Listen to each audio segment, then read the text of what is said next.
get out until later in the day, but nothing like you get over here. It's just totally different. But we're going into our season. Our competitive side of our season kicks off early October, early to mid-October. We have a couple of events that are on, and then our prime interclub competitions start in the beginning of November. Goes through to around about mid-April. There we go. Now that's the area that I live in, and the lower part of the South Island, or most of the South Island will be like that. North Island, as I said earlier, they've got some artificial surfaces they do get to play on. So looking forward to when I head home, we'll be into spring. And funny enough, we still get a harsh bit of weather as we go into spring, and it invariably happens when the lambs are being born, and we will always get a snowfall that is a little bit detrimental to the farming at that particular stage. But so I can expect perhaps a cold burst when I get home, and then look, we're in the shorts every day from thereafter for a number of months. So it's kind of good timing then for you to come out here because you're escaping that last little bit of winter. I'm loving it. I'm just hopefully getting a bit of advanced suntan on my legs to take home and be ahead of everybody else. Well, as long as you don't get the mosquito bites that usually come with it in the summers out here. I did get a couple of bites actually, to be fair, when I was out at Winnipeg. A couple of scratches around the legs, but they seem to have survived pretty well so far. All right, so we are off to the races here. Women's pairs. Round 1, BCA versus Manitoba. So what type of bowls do you think they're probably using out here? Are you familiar with the makes and models that they normally use in North America, I guess, Northern Hemisphere? Yeah, look, I'm learning a little bit more about them every day. The tendency is for the players over here to be playing with the Taylor Aces, seems to be the most popular bowl. Yeah, there was the odd person who's playing something a little bit different, but generally that's the one that most of them appear to be using. And that's sort of middle of the patch for how much it draws. It's not super wide or super narrow either, just sort of somewhere in the middle. Yep.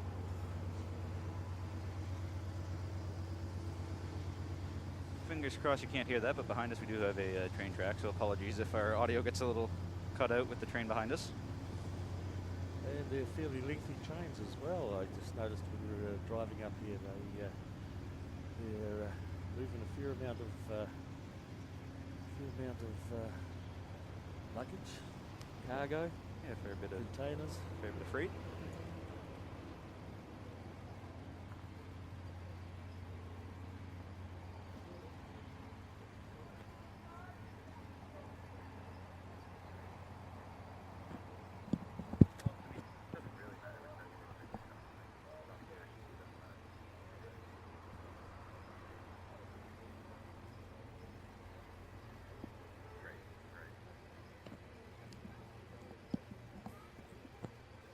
So new this year, we're using 3-bowl pairs for our championships. Prior to this, it used to always be 4-bowl pairs, which I feel is something that you're not really familiar with down in New Zealand and Australia. I've heard that that's sort of a foreign format.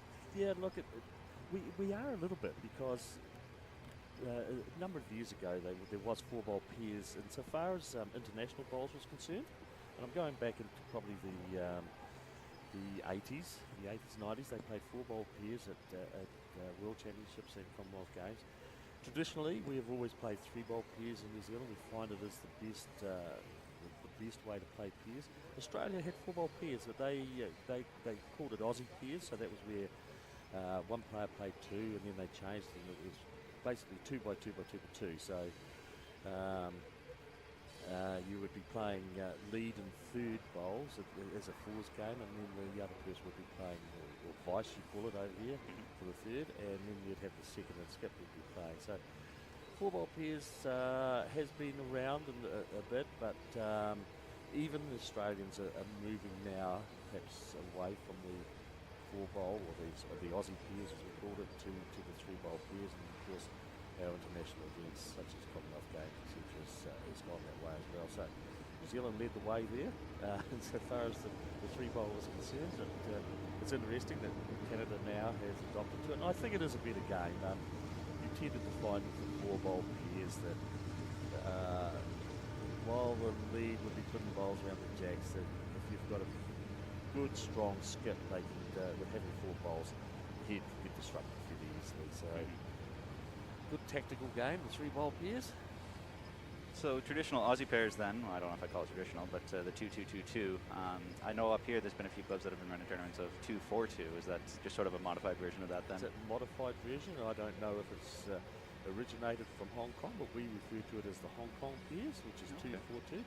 Well, I think it's good actually, because it gives the opportunity for players to play in various positions. They're not just restricted to playing at lead. They have the opportunity the next end to do skipping as well, and so I think it's a good game. And we do play a lot of it in tournaments and events down home. And, our mixed peers competition, which is one of the premier events down there, it is played that way. So I think it's good. I think it's a good way to play it.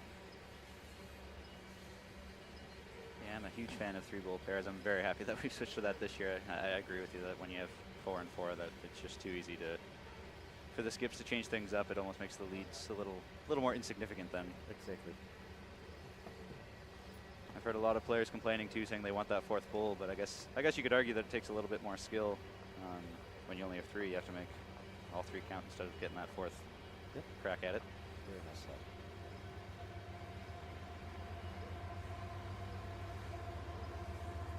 Could be a shot. Who wins their last?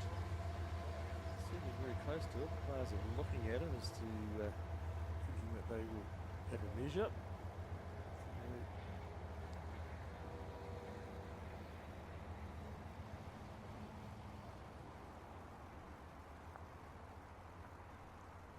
That blue bowl there belongs to BC, and the black ones with the yellow stickers are obviously Manitoba. So 1 for sure, and looking around to this other black bowl with the yellow sticker as well. Looks like it could be just 1, maybe. Just the one, I think. Yeah, just the 1.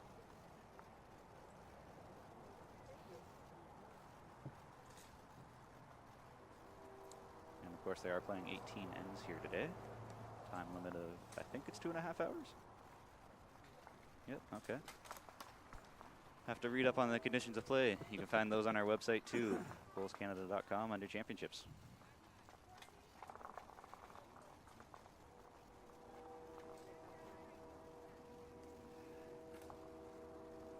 Yes, I think if Green's running this pace, they wouldn't have too much difficulty getting the 18 ends through in 2.5 hours. I think you might be surprised. Previous championships that we've always run, the time limit's been, I think, 3. I think it used to even be 3.5 hours, and there were still teams that would be timing out. So, oh dear me. Yeah, so there are quite a few teams that like to use the clock as much as they can. So we'll see if that's going to be different now that they have a shorter time limit. And that's one thing that it's always been a sort of an issue in Canada is with slow players. How do you deal with that? Because I think in the rule book it says you have to play in a timely manner, and the umpire can tell you if you're going too slow, and then they'll put the clock on you. But unless you can have a clock on every single rink saying, you know, you have 30 seconds to deliver, how do you enforce that when you only have 3-4 umpires roaming around?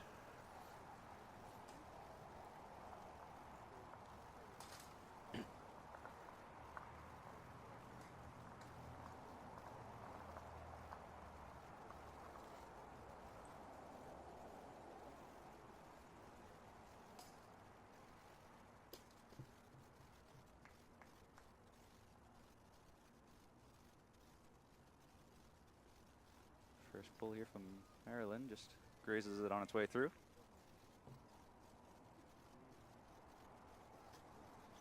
And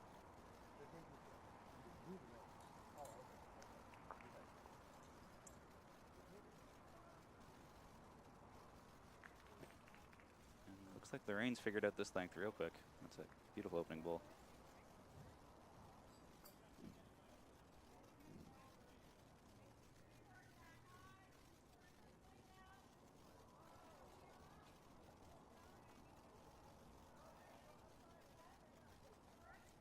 So what do you have for national championships in New Zealand then? Do you have just sort of an open tournament where anybody can enter, or you have to win your state or district? No, it's an open tournament.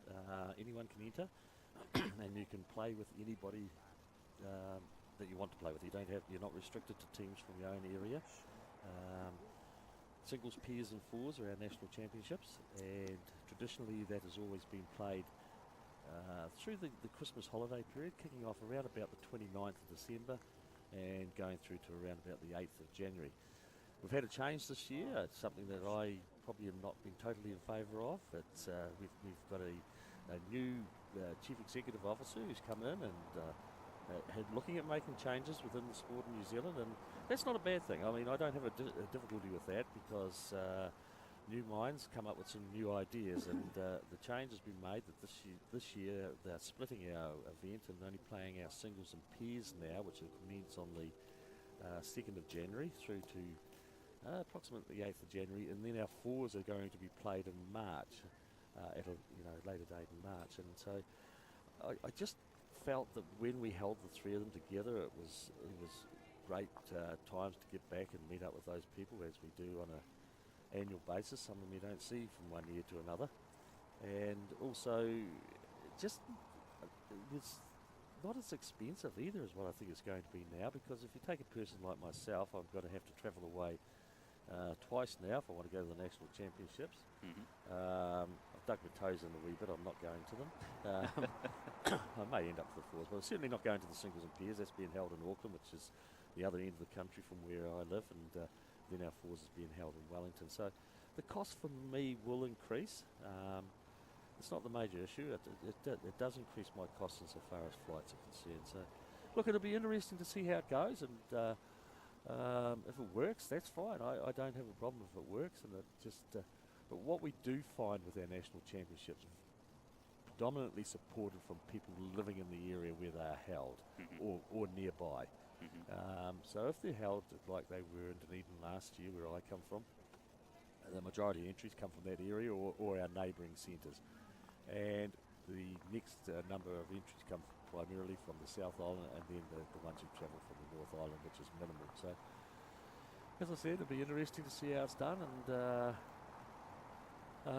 as I said, some changes on our program this year, and the bowlers are looking on with interest just to see how it goes, and I'm acceptable to change, but I just think that some of them won't work, but we'll wait and see. We'll reserve judgment. So the way that works then is you play sort of like a singles tournament first and then a pairs tournament afterwards when they're... That's what they'll do. Yeah. They'll play singles first. Well, what actually they do is they what they actually do, they play it together. So the men will be playing singles one day and the women will play pairs. And then the women play 2 days of pairs. Then the second day will be men's pairs and women's pairs, and the third day will be men's pairs and women's singles. So they will get the qualifying rounds out of the way, and then the singles you have 4 games, and you've got to win 3 out of 4 to qualify to go further. And the pairs, they have 6 games, you've got to win 4 out of 6 to go further. So they'll get those preliminary events out of the way in the first 3 days, and then take the qualifiers and do a draw for both the singles and the pairs, and commence that post-section play through to the finals in the following 3 days. So it gets out of the way relatively quickly. The fours, you go to the fours, it's 6 games, and you've got to win 4 out of 6 to proceed in respect to the fours. So, look, good competition. It's strong, it's tough. I'd just be interesting this year because the last few years we've had a number of players come over from Australia to participate in them. Not just our New Zealand players who reside over there, we've also had Australians come over and participate in our national tournament. So whether they do this year or not, I don't know. I look with interest just to see whether the change will still attract the same market offshore. So looking forward to it. Looking forward to the season as I always do.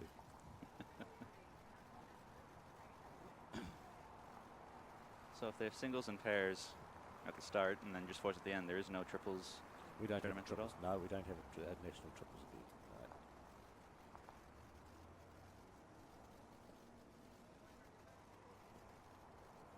Reese is coming up just a little bit short, I think. Last bowl here from Rainbow Lung.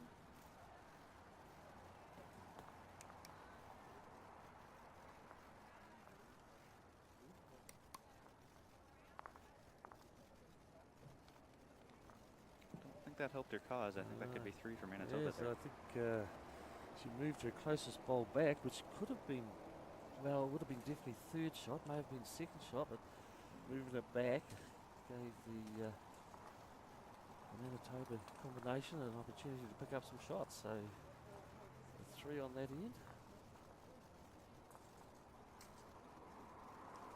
The bottom is ends. The bottom one is ends.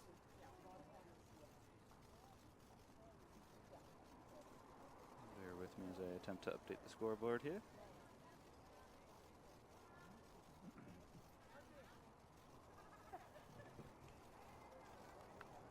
There we go. So 4-0 Manitoba after 2.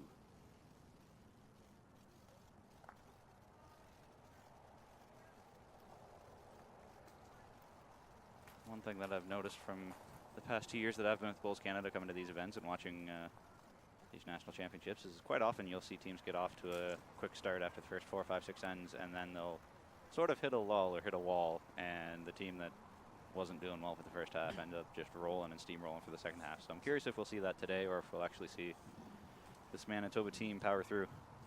Yeah, look, it's interesting in Piers because I don't know, somewhere along the line it just seems to change, turn around, and the other team that was behind it, you know, you've got to be aware of that. And just with 3-bowl Piers, you think to yourself that you're getting into the home stretch, you're reasonably safe in the game, and all of a sudden it changes around, and you drop a 3 or a 4, the motivation goes to the other side, and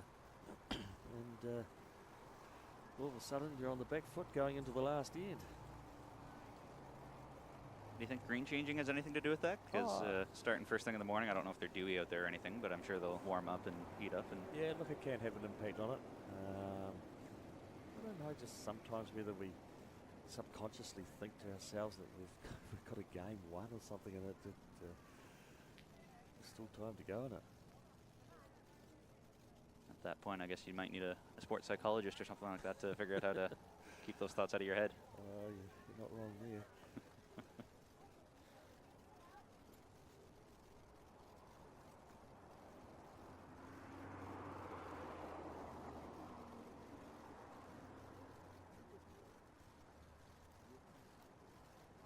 Good opening bowls here from Lorraine Choi. Yeah.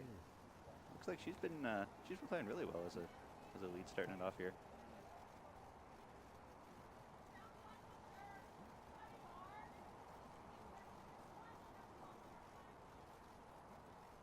I will say, having been to these past few years, Manitoba has some new shirts this year, and I think they look quite sharp with the bison on the back there. Compared to previous years, it was just sort of a plain yellow polo, so it's a little bit more spiffy now. Yeah, got a good bit of colour into it. It's great to see the colour in bowls, and just the shirts are an added thing as well as the coloured bowls. So awesome. Down in New Zealand, pretty much everybody uses coloured bowls, I'd assume. Not yeah, too many. look, it's black has gone out the door. Someone comes back with a set of black bowls now, and they say, "Well, I'm setting a new trend here." Yeah, coloured bowls is great. It's fantastic. Some of the colours that are being produced now, and it makes the game, particularly if you bring in the youth into the game now. They want to see colour. They want a bit of vibrancy about the sport, and with uniforms now and coloured bowls, it's magnificent. That was one heck of a last bowl there from Lorraine. She just trailed the jack back there and is now lying 3 very tightly knit blue bowls there. She's certainly did very well, hasn't she? That's a banger of a job that you want from your lead to start off like that. But for anybody listening in Canada, there's actually a federal grant for any club in Canada that you can apply for to help with, I think it's seniors programs. So even though you might be looking to get new colored bowls for juniors and whatnot, the stigma here in Canada is that most lawn bowls clubs are for seniors. So you could actually use that stigma to your advantage and go after, I think it's a $25,000 grant that you could use to purchase new bowls, new rakes, new whatever else you need. So there's some money available there. So get in touch with me at Bowls Canada. My email is jshuknik@bowlscanada.com, and I'll walk you through that process, because who doesn't love a $25,000 check to go out and get some new equipment? Oh, that's magnificent, really, because I think for clubs to now get some bowls in for use by those people who want to come in along and try the sport out, and they don't want to commit themselves to the purchasing of bowls and uniform, and so having some club bowls, and we certainly do it down our way. We apply to our trusts that distribute funds back into the sport, and Our own club has done it as well, where we can get some sets of bowls, have them available for the players to come along and try just some various sizes. And, you know, don't forget about getting perhaps the smaller sizes for the females, the younger girls who want to participate in the sport, and the youth of today. So good opportunity there, Jake, for the clubs over here to be able to take up that grant opportunity here.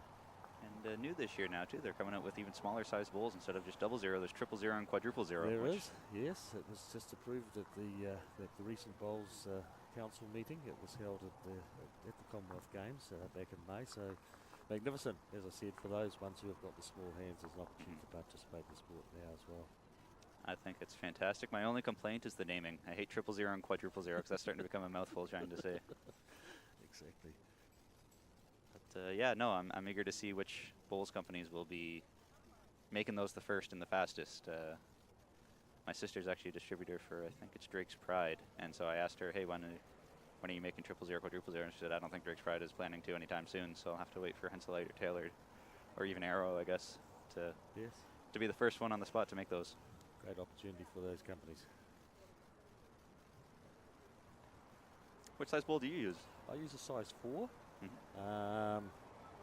Always have. And look, to be honest, that would be the most popular size in New Zealand. Okay. We do not tend to see, you know, years ago when I started in the sport, there was people who were using size 5s, 6s, and even size 7s. And of course that has changed now over the time, and the 4 seems to be the most popular. A lot of movement from players to go even back to a size 3 bowl. And I do find that if it's cold days and my hand just tightens up a little bit, the 4 becomes a little bit more difficult to hold. So there has been a movement of players to drop to a size 3, and I think your tendency is when you get a little bit older that you do drop back in a size. But as I said, 4 seems to be the most popular. I use a Henselite Dreamline XG, which is a very popular bowl in New Zealand. It suits our greens. It's a bowl that our greens it goes well on. But in saying that, there's a number, of course, who use different brands. That's interesting. That 4 is the most popular size. Based on my experience from all the tournaments I've played around in Ontario, at least I'd say in that province, the popular size I'd say is probably close to a 5 for guys. I use a 5 as well, and I'm thinking I'll probably drop down to a 4 next time I buy a set. I really noticed the difference when I played on a fast green, trying to slow it down or throw a drive or anything like that. 5s were just a little bit too big. Yep, and I think that's what the players back home worked out as well. The aggressive shot here from the Manitoba skip. Reese is looking to shake that up as BC's lying 4 there from the looks of things, and she didn't quite get it. I think that's going to be 3 or 4 for BC to tie things up with 1 bowl left here from Rainbow.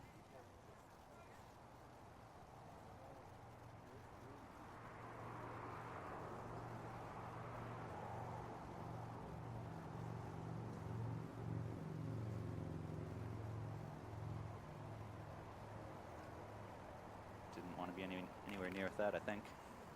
Yes, I don't think she wanted to get any disturbance there with the front bowl, possibly give the shot away. So taking out the counters now, moving some out of the way so as they can perhaps have a look at the measure.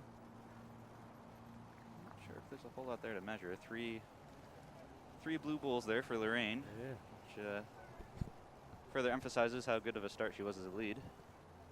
1, 2, 3, and 4. So we're all tied up. 18 there for the BC team.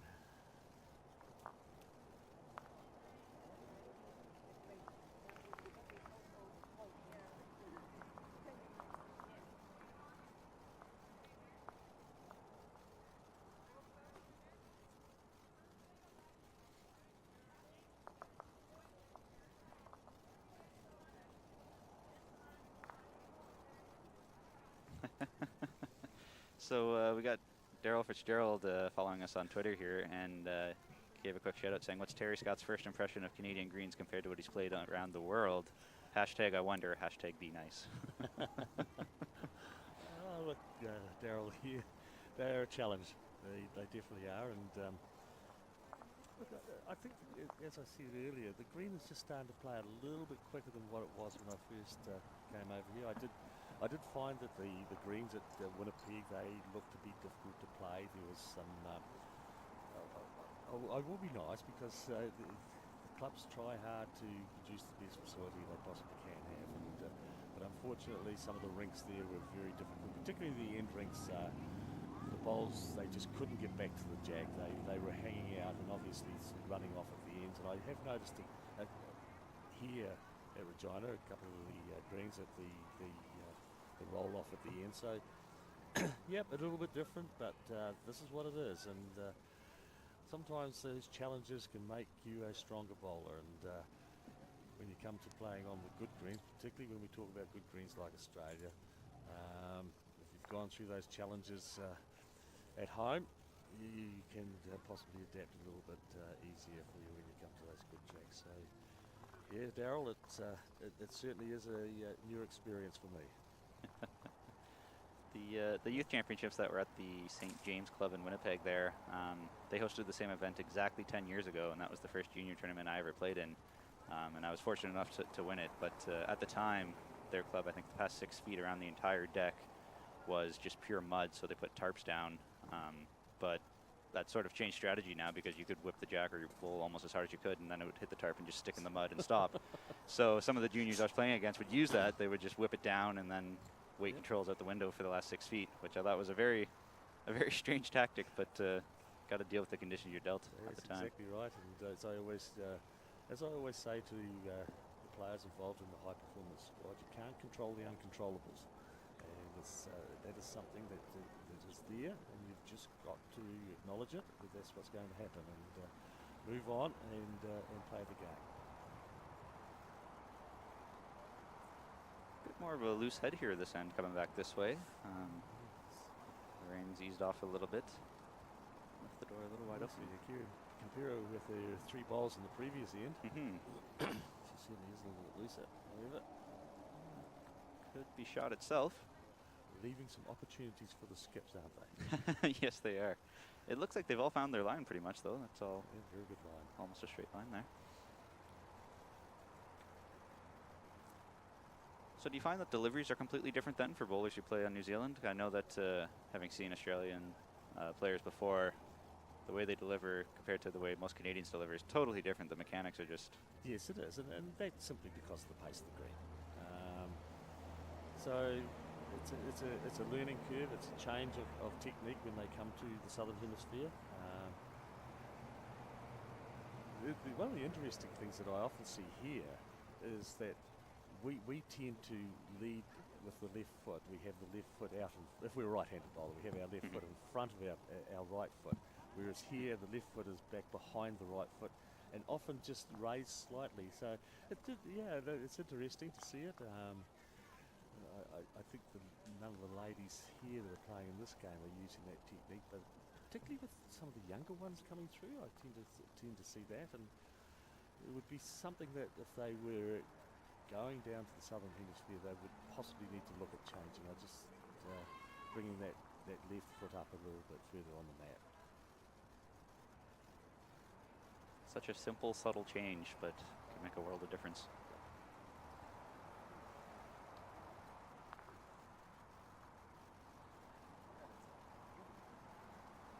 Measured her own bowl then, so whether she got it up for the shot or not. Marilyn's having a look. I think she did. She's given an indication that it's a ball that's come up for the shot.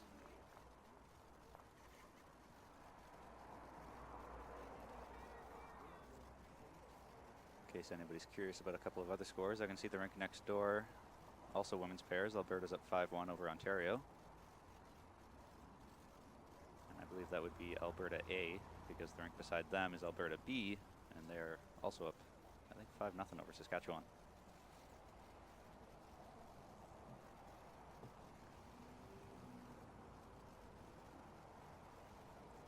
Looks like a pretty wide open draw here still for Rainbow.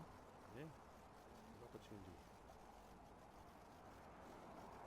Do you think she's just looking to draw or rest out that back ball that she's just got the draw? She's got the shot, so she gets a chance to sit on this bowl. She's probably confirmed that she has got the shot now with the front one. It was close, but last hole here for Clarice.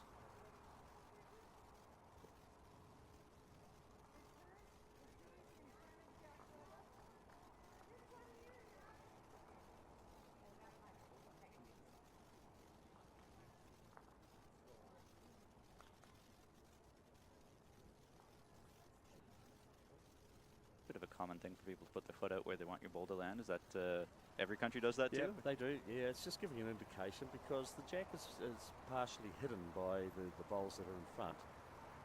So it's an indication to the skip from the lead there as to what the level of the jack is, and give her some idea of the weight that she should be using.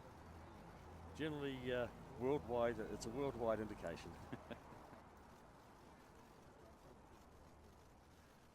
It's interesting listening to the terminology. We just see the Manitoba lady. She's just putting little Wedges down, yeah. edges down to hold the bowl. They're going to measure it, so it's just when she measures that they don't knock the bowl over.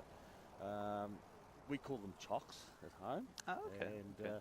and I was at Winnipeg the other day where they were calling them huggers. So, Huggers? Yeah. Ah. So I've never heard that. I've Yeah. never heard them called chocks either. That's Yeah. that's a new one.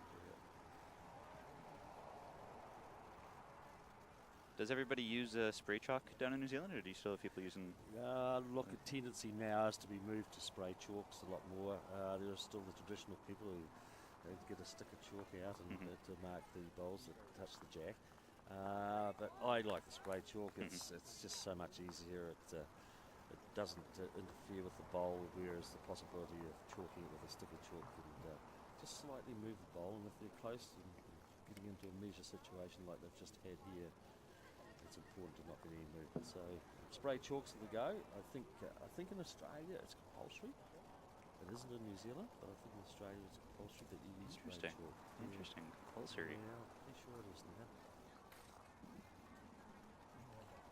Certainly is an international play anyway now. Yeah, that, yeah, it's absolutely. compulsory, but I would not have seen Australian players use a chalk stick sometime now.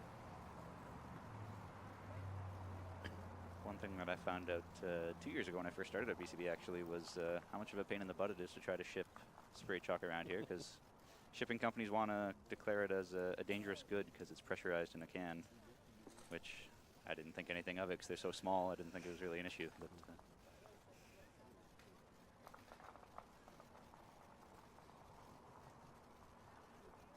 I don't think we have that capability back home.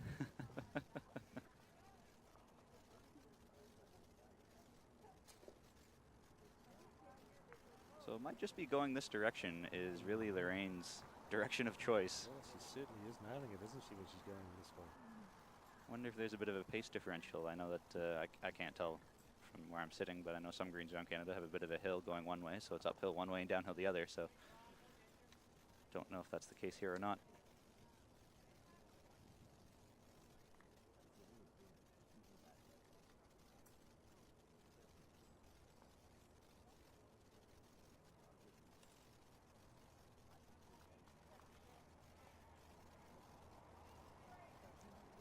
Looks like Marilyn is trying hard here. Very close. That's a pretty good second. Quick on the mat. Lorraine is ready to go. I think she's got the feel, and when you have that feel, you're just ready to get going. Very close again. Wow, that's two excellent bowls. Yeah, just doing some timing on the green. We're probably looking at an end at the moment. It's around about the 27-metre mark, which is the official length that you time a green over. And just a quick check on the stopwatch here. It's sort of running at around about 11.5 seconds. So yeah, I think it's just picked up a little bit of pace over the last couple of days. So 11.5 seconds approximate speed of the green. I think that should put most bowlers here right at home, because I know that every province has different greens. I'm told that the greens in Calgary are running around 15 or so, and on the East Coast a little bit slower than that, maybe down to 11. So I think most people here should be right about at home for playing on these greens here at 11.5. Getting some protection there. 2 on and 1 back is pretty good strategy. Yeah, it certainly makes the skip happy.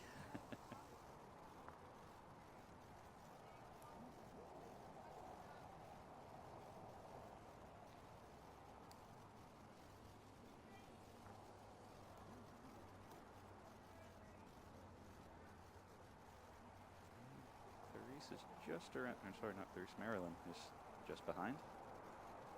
It's a pretty good spot to be as well.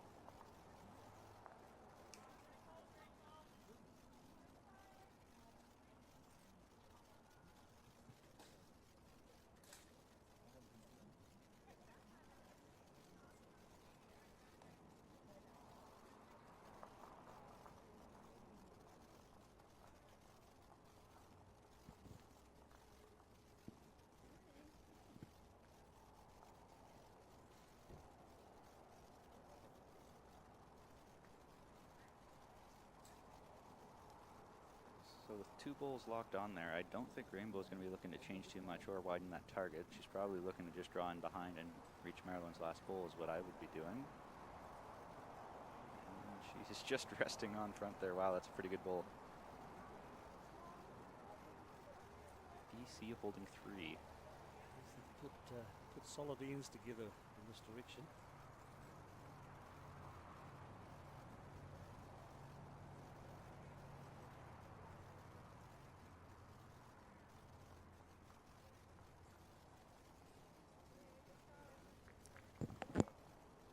Being told that it's hard to hear us, so apologies for that. Working on seeing if we can crank the volume a little bit.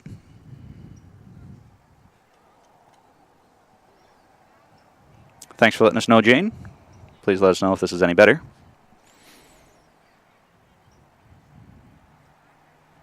Oh, that's a fantastic bowl there too from Rainbow. And need the flop. That makes the target a little bit juicier, I think, the way that's just a little bit off to the side, opening it up a bit.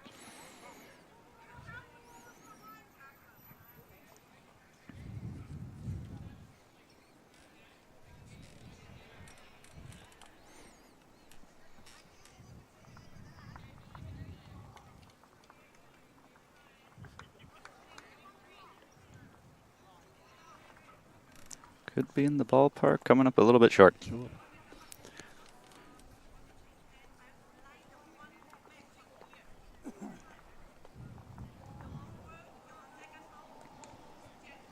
So what would you do in this situation if you're BC? You're lying 4 from the looks of things. You already have 1 back bowl.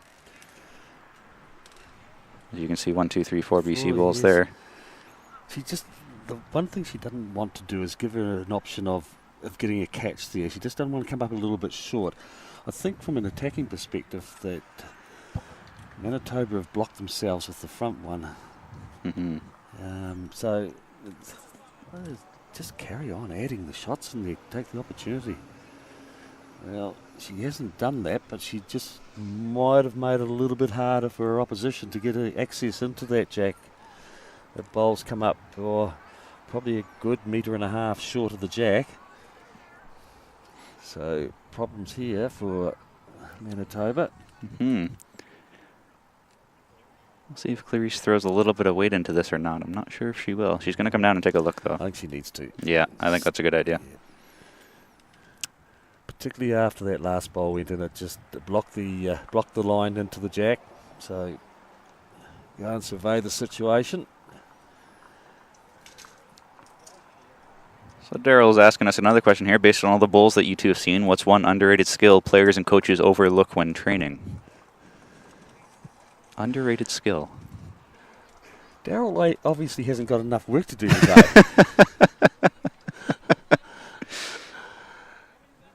Oh, look, I think the biggest issue is training itself. That we don't put enough time into our training. As we have a look at this bowl, we'll come back to that for Daryl. He's a coach. He should be doing. He should know. He shouldn't be asking us. Unfortunately, I think this is going to be going too wide, but ooh, triple rub. The old triple rub. Oh dear, oh dear. Well, she got right into the head by coming off the wing bowl. So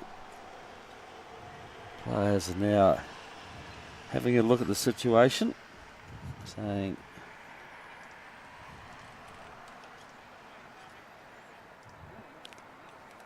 it went from 4 for sure for BC to now potentially 1 and maybe even 1 down. That's a massive swing.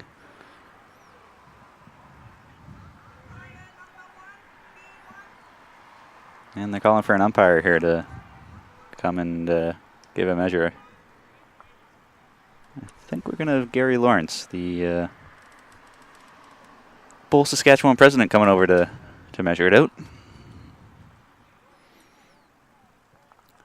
To answer Daryl's question about an underrated skill players and coaches overlook when training, I think in my opinion for that, it would be being able to trail the jack maybe 4 feet.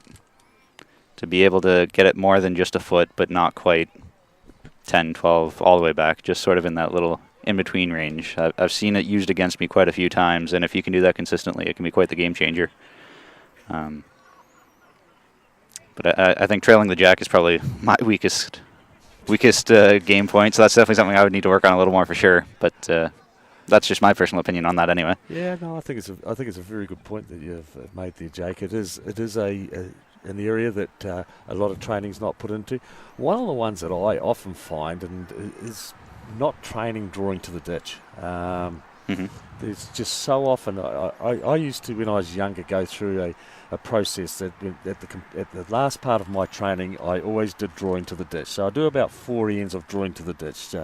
And it gave me the confidence that when I got into match play that I didn't shy off doing it, because a number of people just never train in it, and the jack goes into the ditch, and then they think, oh, how close have I got to get to the ditch to draw shots. So I think it is an area that people need to put into their training. They can do it on their own. They don't have to have coaches to tell them how to do it. They just need to go out there and do some drawing to the ditch. And I always felt it was something good to finish off when I was doing a training program or just training myself.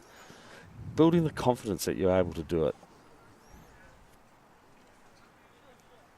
I remember hearing I don't know if it was an interview or a news report or whatever with Bester down in Australia probably about 2 months ago. And he was saying one of the things that he does is to finish off any sort of a practice, he'll do, I think, 2 ends of throwing drives, because you have to practice that. You can't just naturally be good at it.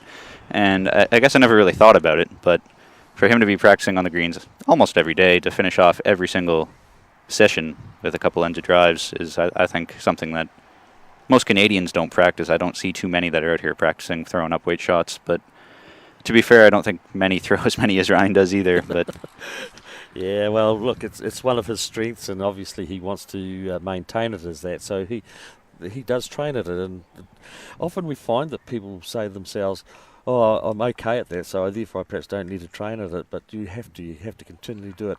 And also the other thing we often find is that when they go into just going out and doing a bit of practice on the green, they don't practice their weaknesses. They don't go to what they identify as their weaknesses, whether it be a backhand run or whatever it may, and do some training in respect to that.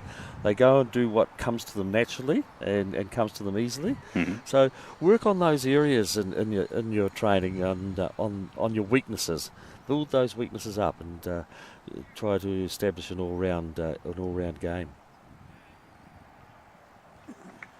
can't remember which coach I was talking to, but they referred to sort of your natural length. If you don't have a jack, just get up and roll the ball, and wherever it lands is your sort of natural length. But then don't practice that length. Go and practice max or min or anything away from that, because your natural length is something that you can do naturally, but the other stuff is where you need a little more work. Yep. Got the fine calipers out here. Big thanks to, I think his name's Brian or Byron, is our camera guy. He's got us a pretty good view here of quite how close this is going to be. So, I mean, the view there certainly favours the yellow disc bowl. We can see the yellow disc on the top of the bowl, but once you get in a little bit closer, so he's taken that one out of play. And now we're down to 2, so I mean that's 1 point either way, but still quite the swing from being up 4 to now either only up 1 or down 1, even for BC. That's early on here too. This is only end number 5. Early days. So when you were in Ontario with Daryl there, you also got to meet Dan Milligan, who I'm told you played against back in the 80s at an international event. yeah, look, it was fantastic to meet up with Dan again, and as I said to him in an email the other day, let's hope it's not another 33 years before we meet up again, because there's going to be some issues if that's when it is. Yeah, great to meet up with Dan. Dan was part of the Canadian team that went to the very first Pacific Championships, it was called then, and I was it was my first time representing New Zealand, and that was in 1985 at the Tweed Head Bowls Club in Australia. Pacific Championships, they only had 7 countries competing in it at that particular time. I think from my memory it was Australia, New Zealand, Canada, USA, Hong Kong, Fiji and Papua New Guinea. So they were the 7 countries that were participating in it. Of course, then the expansion of it came into naming it the Asia Pacific Championships. But Dan and I met up at that event, and he was, as I said, representing Canada. He played the singles. And I'm just trying to think. I think it was the singles and the pairs that Dan played. I definitely know he played the singles, and of course I played the triples and the fours. So we didn't cross each other's path on the green, but we certainly did off the green at times afterwards. So great to meet up with Dan again, and of course he was doing the evaluation courses that Daryl and I are going through for our coaching. So yeah, we had a good old yarn about the days gone by, and so far as our times and bowls are concerned. Now, a couple of years back, Dan worked with what's now Ontario's president, Ken Simpson, on developing a neat little device for measuring green speed. So they call it the SRPM. What that actually stands for, I have no idea, but it's just a little ramp that you put the jack on and then release the lever and the jack rolls down. However far it rolls, you can measure it from 10 feet, 20 feet, whatever it is.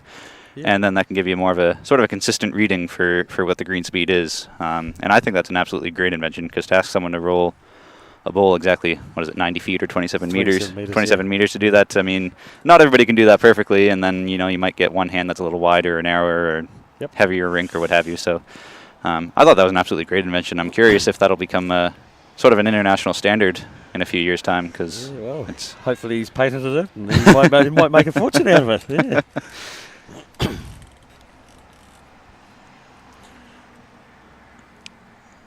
So they've changed up some length here coming back this way. It's a bit of a longer end, and didn't seem to bother Lorraine at all. She's got 2 relatively close. It's just gone a little bit longer than what they were previously coming this way, when they had the bowls weren't as close as what they were getting the other way, and the change of length has certainly suited her. Mm-hmm.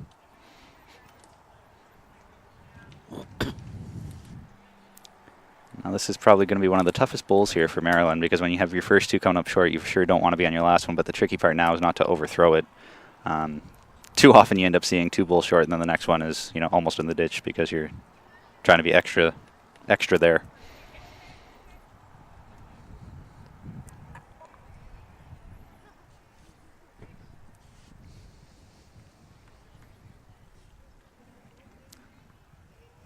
Took quite a few bounces on this one, and she went and stepped on what I think was a bit of a divot, and yet still not a bad bowl. Not a bad bowl at all.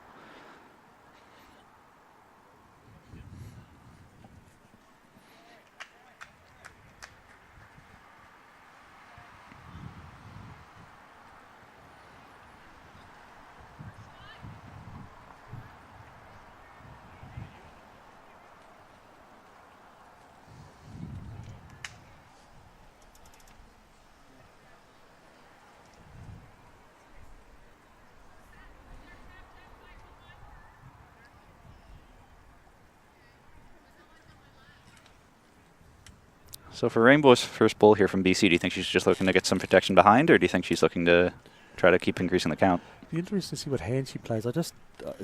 Ideally, she looks as though she should be playing her forehand. She is coming on the backhand, so it would indicate to me that she perhaps wants to try and get something past, but I think she's coming up short on her weight. Mm-hmm. Yeah, very short. And I don't think that those 2 short bowls there from Manitoba are really in the way, so you should be able to play that ditch side, but I don't know what the line is like out there. Yeah, it just looks like the safer side, but they haven't played too many bowls down that side of the rink. There's an opportunity here, though, for some changes. Well, changed it up a little bit. Not sure if that really made things much easier for her. No, it doesn't. Doesn't make it any easier at all. Well, a bit of wait this time. Used to negotiate those bowls. Well, cut the count back to 1. It was 1 to measure before, so I would imagine it's just the 1 now. Mm-hmm. Really no way of getting that blue ball out of there wherever the jack goes. That blue ball's following. This is tricky time here for Clarisse. I think she might be... Yeah, Marilyn's looking for her to just sort of rest that last ball and flop in to see if you can cut it down to a measure. Yes, the last bowl's just short of the jack, so an opportunity perhaps if she could come off the edge of it, get back to the jack. Not an easy shot. No, definitely not an easy shot.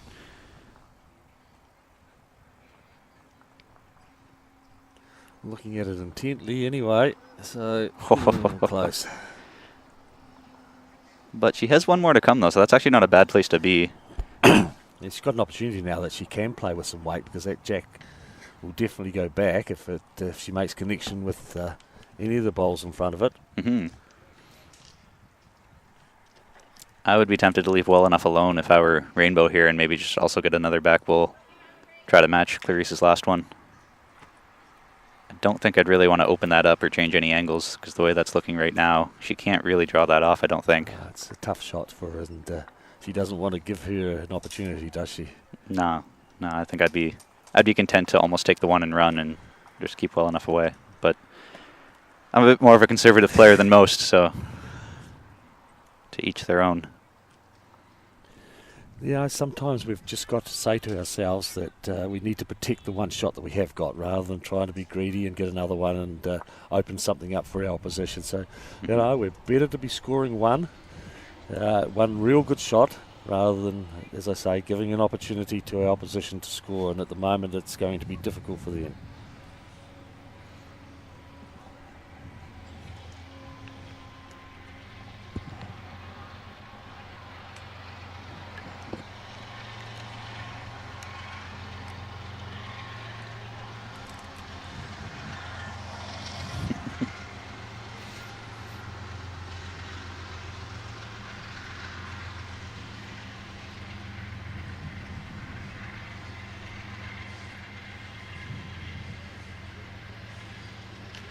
Last bowl of the end.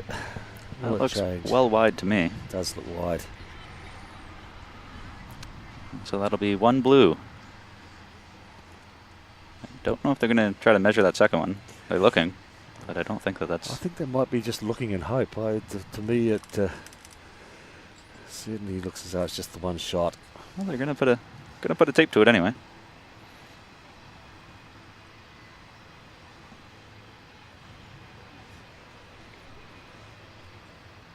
Yeah, just the one. Yep.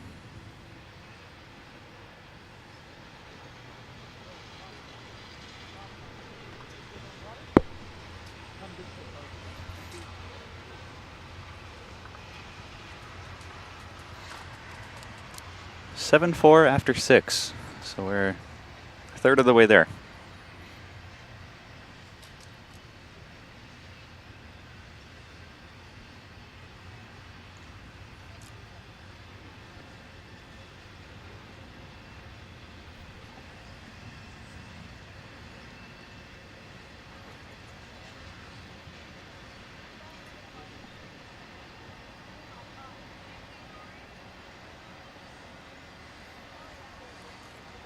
I think this is another long end. I think they've realized that after that last end that Marilyn struggled a little bit, so they're going to see if they can do this again and see if she still struggles with this long end here.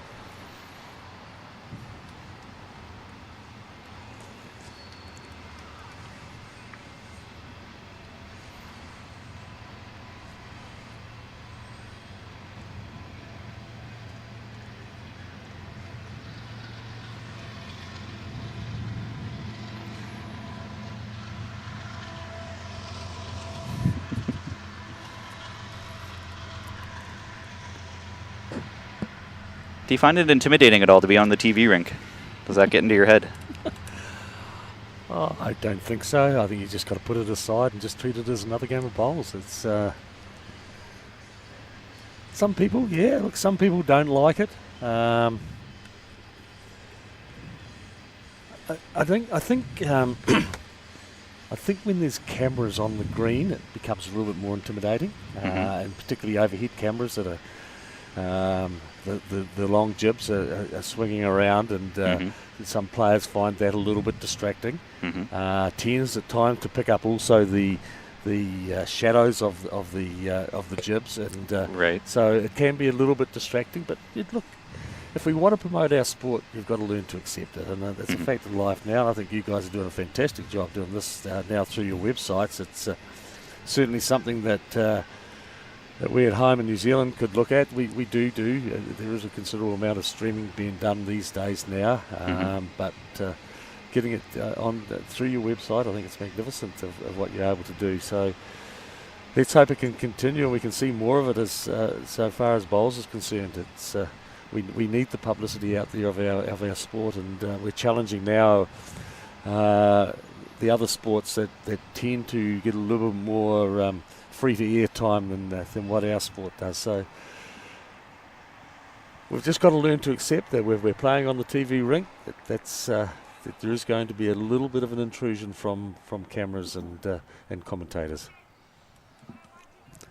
One thing that I'd like to see, but also understand why people wouldn't like it, is to make the games a heck of a lot shorter. I find 18 ends to be a lot. If you're asking someone to sit down at home and watch TV and throw on 18 ends of bowls is a bit much.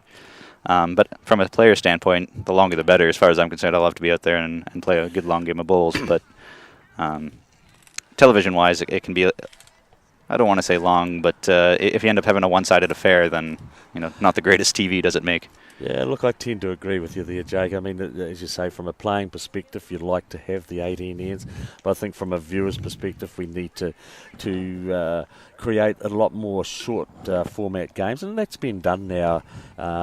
We have what we call the BPL and down our way, which is the Bowls Premier League, and that's been run now for about the last 3 years, predominantly started by Australia, and it's a short format game where you have substitutions, you have time limits on delivery of the shot, you have double scoring ends and power plays and all those things, which has created something a little bit different now in the sport.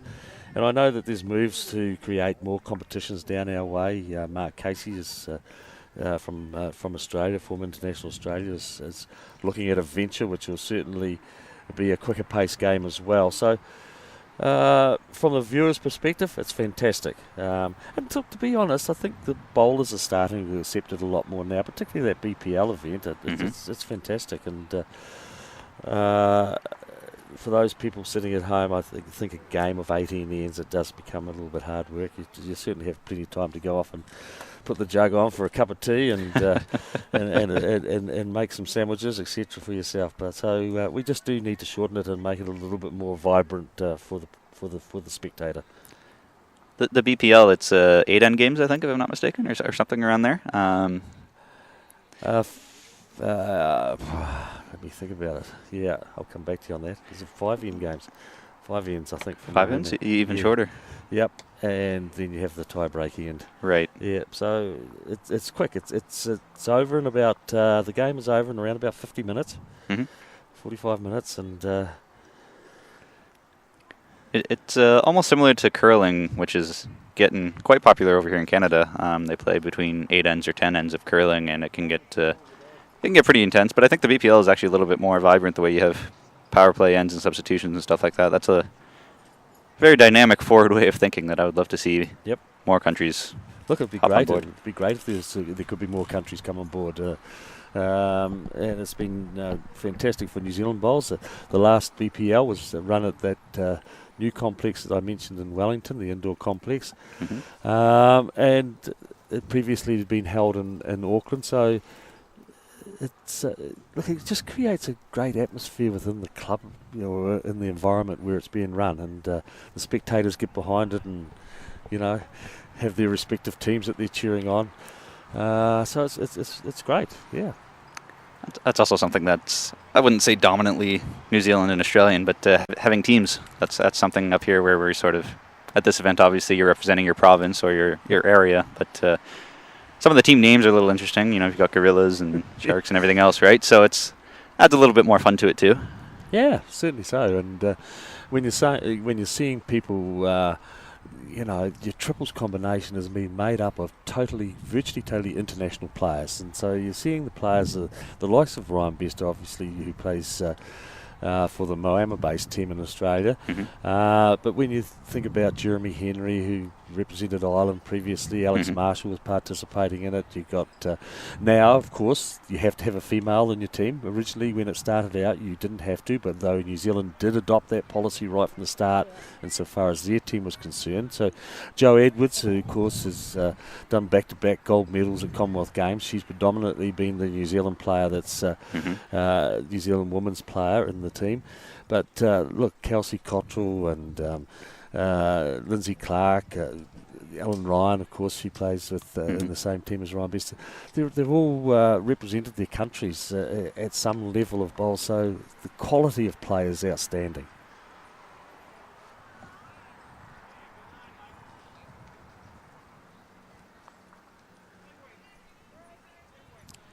If I'm not mistaken, I think the Australian indoor tournament just wrapped up, or is wrapping up here shortly, and Kelly McCarahan and Ryan Bester are both in there, and I think they got knocked out in the quarterfinals. Yeah, both did. of them. Yeah, I did have messages from them, and they a little bit disappointed to go out. Ryan, in a very close game, went out, and Kelly was probably a little bit more convincingly beaten in her game. Acknowledged to me that she just struggled. She said, "I just didn't play well enough."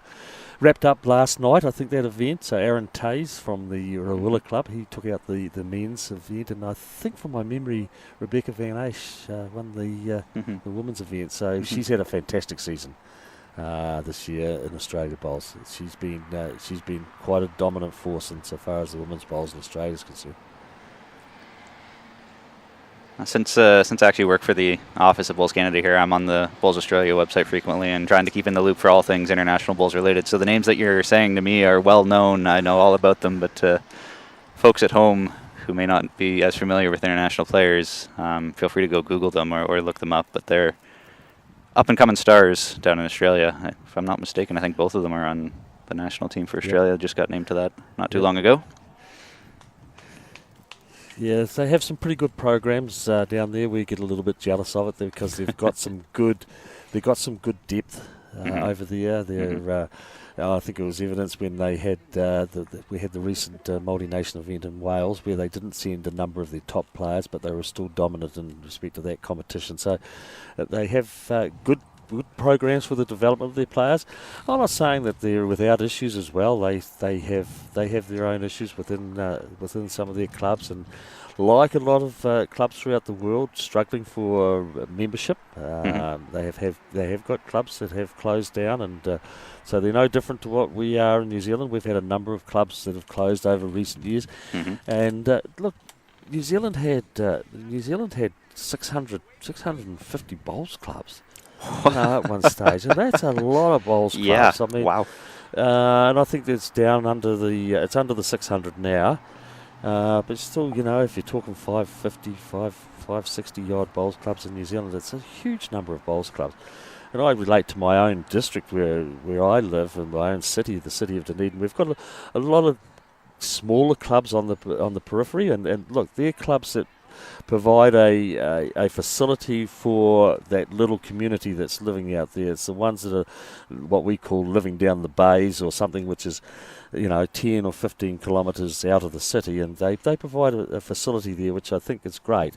But within the city itself, and we're talking a population of 100,000 people, we've got around about 18 odd bowls clubs, 19, 20, maybe 18 to 20 bowls clubs within the city, and some of those are very small membership, and it's sad when a bowls club finishes up. A little bit of history is lost, but I think we can only learn to grow from that. We've got to combine some more of our clubs, particularly down our way.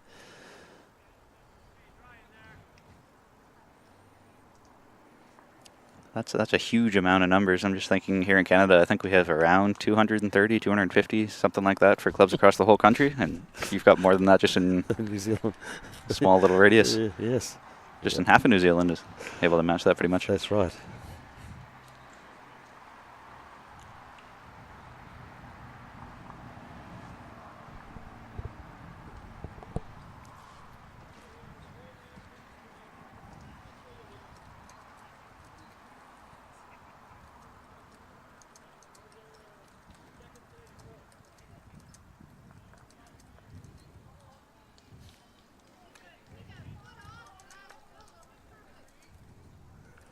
little bit unfortunate there for Manitoba. Played a fairly good bowl, picking up the jack, moving it back, of course, to the BC bowl, the blue bowl.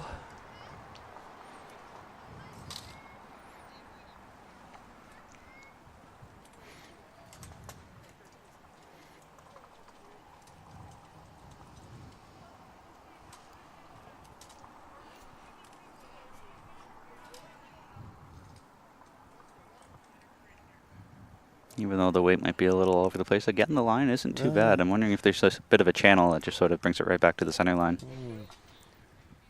They've just haven't had as close of bowls going in this direction. I think we've seen that end after end, although this one looks as though it's in the Just area. chipped Well, it through. got the jack again. Oh. Be interesting now because I think they're going to be forced to play this other side of the rink, and we haven't seen too many bowls go down this other side. So whether there's a difficulty there or not, I don't know. But so it'll be interesting to see.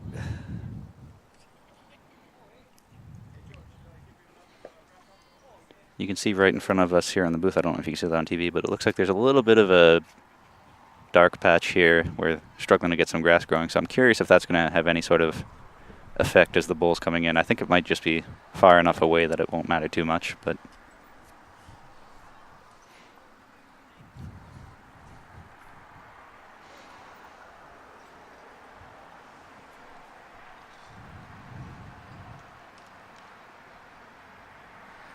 Well, it's inside that patch.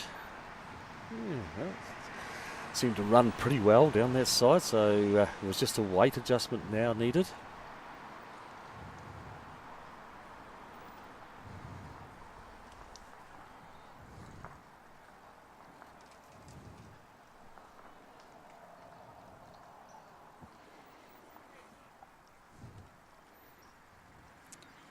grabbing the jack on our way through. Well, making two of it anyway, I would think there doesn't need to be any change in respect to this bowl now. Play similar weight.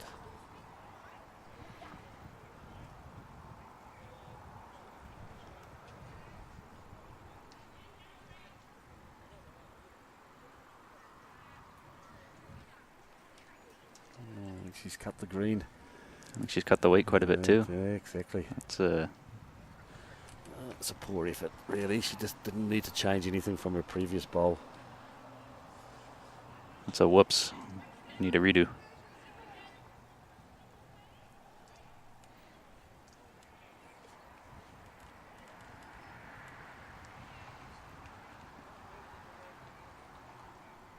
Oh, you're a right-handed bowler or a left-handed I'm a bowler? right-handed You're a bowler. right-handed bowler? Yeah. Me too. Just watching Clarice here as she's It's she's a lefty. interesting. We were talking about it when I had a training camp here the other day about the number of. Oh, she's moved the jack. Still got the shot though. The number of left-handed bowlers. We were surprised about it actually.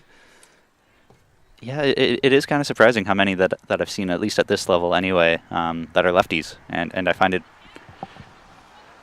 I don't know if it's just my luck, but I don't think I've ever seen a left-handed bowler that I wasn't impressed with. Every lefty I've played against always ends up getting the better half of me, so. That's a good effort, but coming up short. So one, maybe two for Manitoba. definitely got the shot. So Clarice really doesn't need to change much. Almost the same bowl, really. Very much so. She's got two within, I don't know, 10 inches maybe?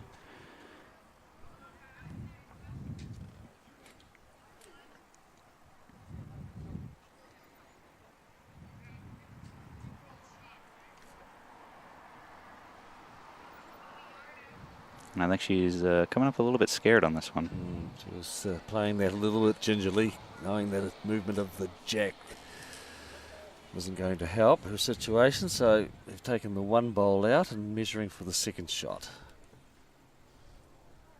Do you have any tips on how you can overcome that instead of coming up scared on your last bowl when you don't want to change anything? Just have self-belief. Yep. Taking two shots out, measuring the third.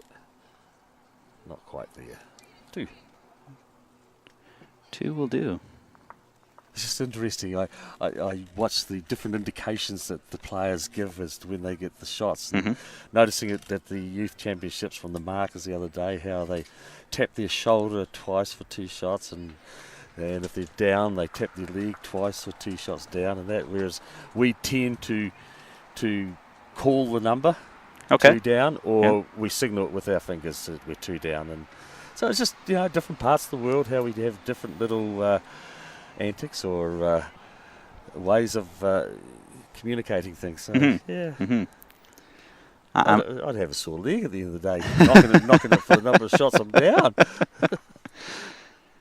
Yeah, I'm a big fan of just holding fingers up in the air, 3 up, 3 down, and shouting it down. That's usually what I do too. But yeah, a lot of club members around here are sticking to that tradition of tapping your head or tapping your leg or what have you.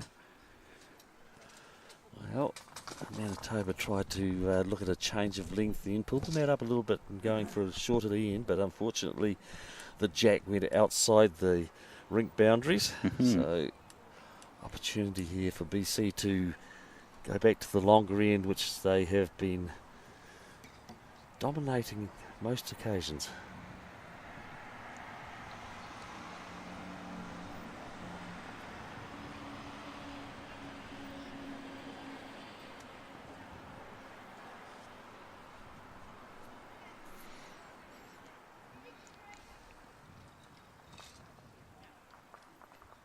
Do you have a strategy when you start a game for where you want to place the mat and place the jack right off the get-go?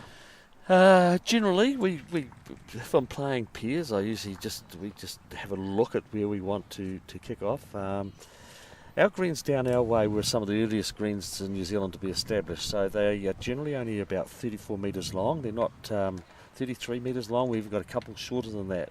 So the difference that we play there is we play the international length, which is 23 metres being the minimum length. I noticed that it's 21 metres here, still sticking with the old 21 metres that was previously, and so our clubs moved the same way as the international bowls did and going to the 23. So when you're on a green that's a little bit smaller, you don't get the opportunity for variation between longer and shorter ends as much as what you're previously used to. So we're a little bit confined insofar as the length is concerned, depending what stage of the game it's at as well. But just kicking off, finding a length that you're comfortable at is the key. I know my personal preference is I never leave the mat at the 2 meter mark. I always bring it up, whether it's 1 pace, 5 paces, whatever it is, something different. I hate playing directly from the... I generally will take it up a little bit as well. If we actually do have any avid fans who've been listening to our live streams for the past 3 years, they'll know how to beat me very handily, because each year I give away something what I like and don't like. So if anybody's actually listening, I feel like I could be in for a world of pain if I meet you on a green someday. Yes, I'm sure there'll be a huge dossier out there on you, Jake, somewhere. 2 very consistent bowls there from Lorraine.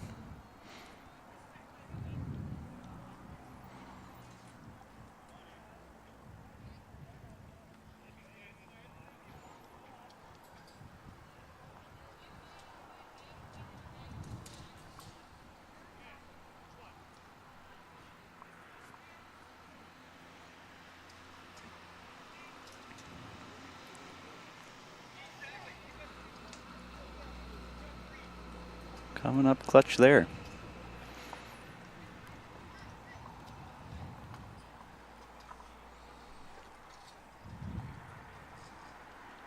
Yes, it certainly is. Just looking across the green, it is one of the slower games. They've only played, the 80 ends they've played. These others are up to 10, 11, 12 across the green. I was looking at the clock there. I thought, 80 ends, we would have normally had that through a little bit quicker than an hour and... Well, they've been going close to an hour and 10 minutes, hour and a quarter. I think they might have started just a bit before 1:30. So we tend to judge ourselves at home and saying a Piers end will take around about 6 minutes. So 8 of them, 48, 50 minutes approximately. Yep. A little bit slower moving. Yeah, I guess we're almost right about at that halfway mark for the time limit too. So they're gonna have to pick it up a little bit just to get it in on time. Yeah.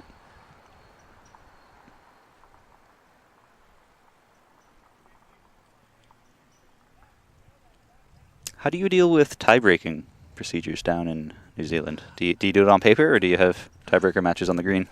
I've been interested in discussing this a little bit with various people, particularly at the youth championships. Look, we don't have the tie-breaking situation that you have. We have a count back on performance, basically. So if the wins are equal, we tend to go then to a differential, so points for against points against. And then it comes back to, it may well come back to the total number of points scored. Okay. An aggregate of your score. And sometimes it goes back to some events, they do it that you go back to ends. The most number ends of ends one. Yeah. And obviously one of the ones that is used at various stages, some who don't go as far as that, who won the match between the two players, or between the two head teams. to head. Yeah. Now, I was fascinated the other day when I was watching the youth championships, and in one of the sections of the girls under 18, one of the players dominated, won all 5 games. Yep. Won in 6 games. I think there was a section of 7. Won 6 games. Yeah. The next 5 teams were all on 9 points. All 5-way tie for second. 5-way tie for second. Well, what they did do is I shouldn't say the poor girl finished 5th, because I think if you're finishing 5th, well she actually finished 6th probably on a differential. She was balloted out, and they played the tiebreaker between the other 4, so they had two tie-breaking games there. Then they had to have another tie-breaking game to find the one who was going to go into the semi-final. So it created another couple of rounds of competition play, and that's, to me, I feel that if you're finishing 4th in your section of 7, you shouldn't be in a position to be able to carry on and play for a gold medal. So I would like to see them change it. I think for the better. It just gives you a little bit more time during the day that you don't have to worry about that you do have a count-back system. Look, it's very good the way international bowls is now. You win the section, you go straight into the semi-finals, take the 2nd and 3rd place getter and put them into a draw to get into the 2nd and 3rd. So if you've got 2 sections, you take those 4 players to play off for the other 2 semi-final spots. I think that's a pretty fair way of doing it. It also gives motivation to a player to try and top their section so as they can get that run directly into the semi-final. And that's the way it's now done, World Bowls, Commonwealth Games, and a number of events throughout the country. So, and even some tournaments that we have back in New Zealand are done exactly the same way. So, motivation to finish top of your section, and then also, if you're not going to, the idea is to get into that 2nd or 3rd spot and go into a draw to play in a semi-final or quarter-final spot. I'm a huge fan of that system as well, and I would love to see us change how we do tiebreakers as well, to do it on paper. If for no other reason than that's what it's used internationally. There aren't any tiebreaker games. If you have 2 people tied for 2nd, then it goes to paper. Yep. But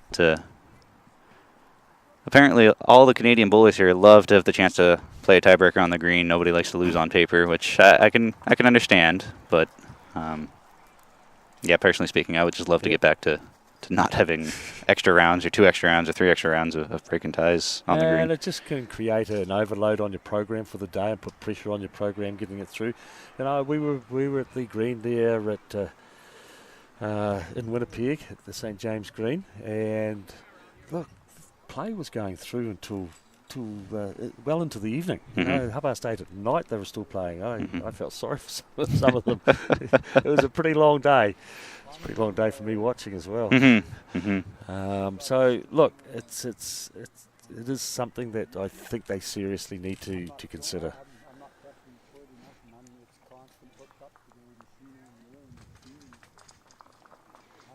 Didn't quite see what the count was there, but I'd have to think that it was at least 1 for BC, as you said in the math there. Yeah.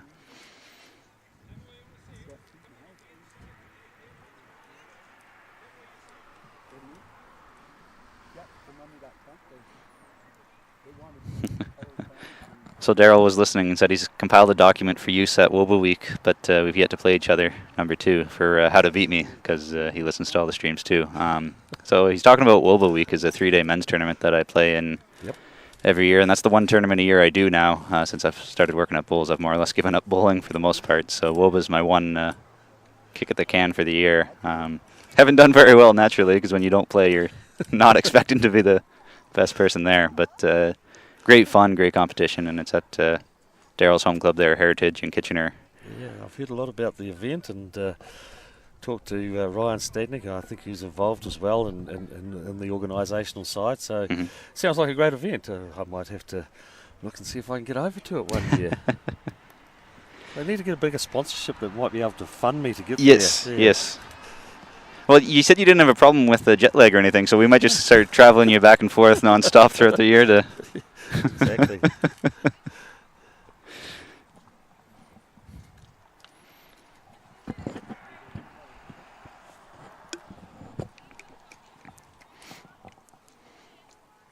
Great opening bull here again from Lorraine. She's been pretty steady. She's been consistent, very consistent.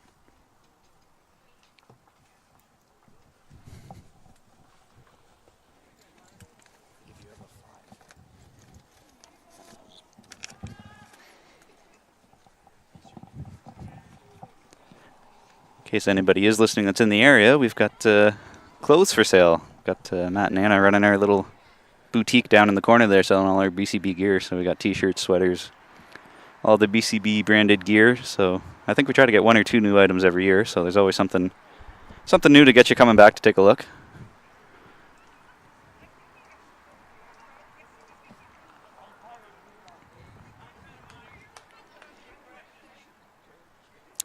So from where we're seated right here, we're just at the corner here of the end on your screen here, probably, 10, 15 feet away. You can see a whole lot of little flies or bugs or whatever just circling around the bowls and the greens. I'm not sure if they're nesting down in the grass or anything like that. But do you have pest control or bug issues down in New Zealand as well? Generally not. We at our own bowling club, which we're in a valley, my home club, we do have them because we've got a considerable amount of trees just across there's a creek and there's some trees, and when it gets quite humid and sticky, we get little flies, little bugs that come out. We call them midgies. They come out and they just annoy you. If you get a little bit of a sweat underneath your cap or something on a real hot day, they just want to try and get underneath there and soak in it, and so they do become annoying. But generally, on an overall basis, we do get what we call sandflies. So they're once again they're little ones that can nip away at you. But some good spray, they keeps them at bay. So not too bad. It's not. I haven't had it like I've been over here, just getting a couple of little nicks around the legs and irritating me. Yeah, I think I'm not sure if it's just Ontario or all of Canada. They came out a few years back with a new herbicide, pesticide law saying you can't be spraying stuff like that unless you've gone through a certain course and have certain degrees and blah, blah, blah. So that's put a real fickle damper on our greenskeepers for what they can and can't do, because most of them haven't necessarily gone away to get a 4-year degree and with doing it. Yep. They're just volunteers. So yeah, and no different at home. We have to be certified. I have a certificate to apply sprays to our greens. It's a course that you have to do, and I think your certificate lasts for 3 years. But you do need to do some upgrading on the way through. Something that's changing all the time as well. The changing of products and the classification on products is changing, so you need to be kept up to date very much on it, because look, we've got to be conscious about the environment, and and there's certain times that they identify that some of the sprays that shouldn't be being used, and some of them can be, very harsh. Although we tend to try, most of ours is probably just for the green does attract some bugs in it and diseases into it, and so it's treating those. But however, our turf culture experts, and we've got some fantastic people in turf culture. New Zealand Sports Turf Institute is really supportive of bowls, and while we do pay a fee to them, and Bowls New Zealand also supports them, their information that they provide to us is so valuable, and and now of course they're trying to make us more aware of the sprays that we are using, and if we can manage our greens better by using fertilizers at the correct time and the correct amounts, that can prevent a lot of diseases coming into our greens. Is probably the key to it now.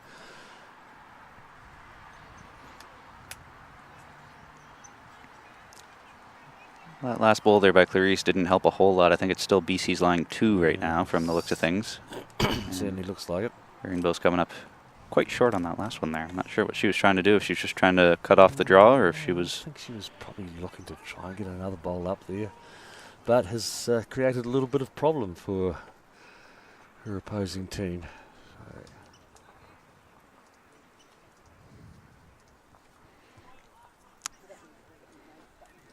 Clarice is coming down to take a look at this, just to see what's what.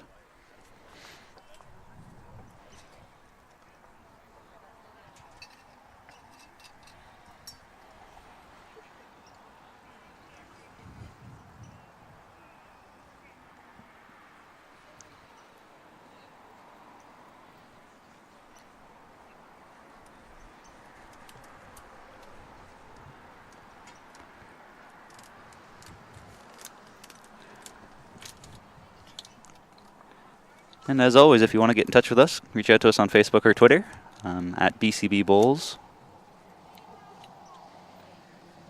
And for scores, standings, results, you can go to bowlscanada.com and it's under the championship tab. Obviously, we haven't completed round 1 yet, so you're not going to see a whole lot of anything yet. But once we're done, we'll be able to see who's who.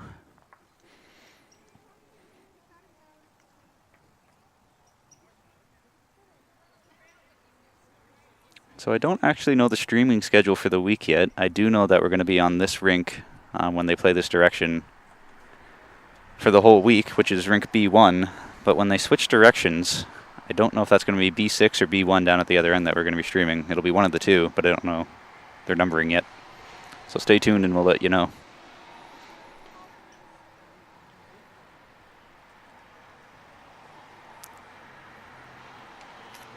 And you're right about Daryl not having enough work to do. He told me that normally his stream is blocked at work, and for whatever reason this year it's not, so you can actually watch it at work this year for the first time in years. So he's got another question saying, how'd the camp go before the event? Must have been a good kickoff for the championship players. Hashtag Taskmaster. Yeah, look, it was a very good camp, and we did some different things to what we had done at our previous one, just insofar as the drills and objectives of what we wanted to achieve. We had 12 of the participants at it, and enthusiastic about it, and look, it went off very well. We had a good day.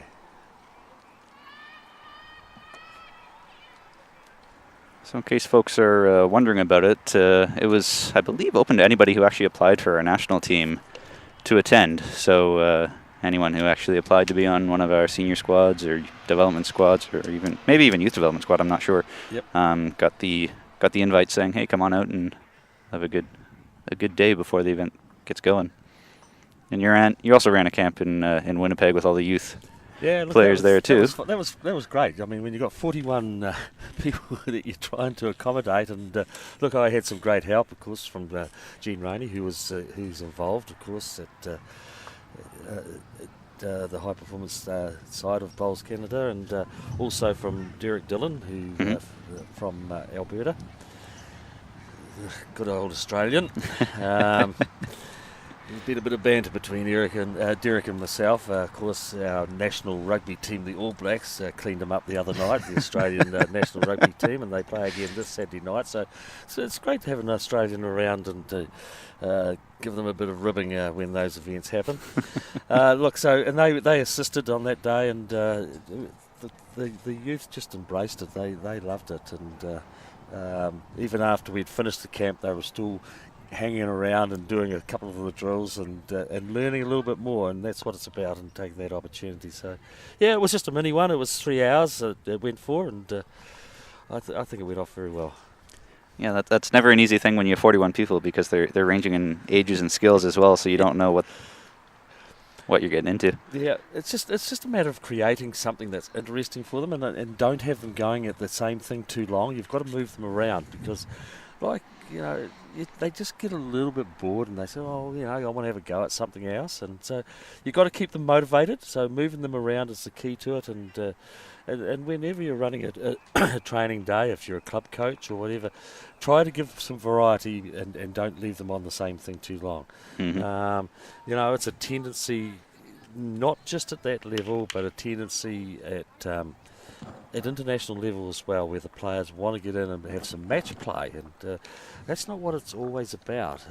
I think that, yes, just prior to an event, it's good to have the match play, because you've got to learn what your teammates want, and sometimes they don't play a lot of the bowls with that particular person they may be selected to play with. So prior to the event, yeah, get on the match play and get the communication going within the team. But when you're at home doing some training sessions, get those drills going, and just, as I said, vary it to quite extent so people don't get boring who are participating in it. Yeah, that's one thing that we're definitely struggling with, but definitely trying to improve is the coaching culture here in Canada. I've been a bowler for, 16, 17 years, and growing up we didn't really have coaches or anything. You just sort of learned from whoever was at your club, and that's something we're trying to get away from and have more quality coaches out there developing players. And it's been kind of a hard slog trying to get people to embrace the coaching idea. And it is a hard slog, and it's no different to us back at home, to get people to understand that, it's a sport that you still have to be coached at. It's no different to any other sport.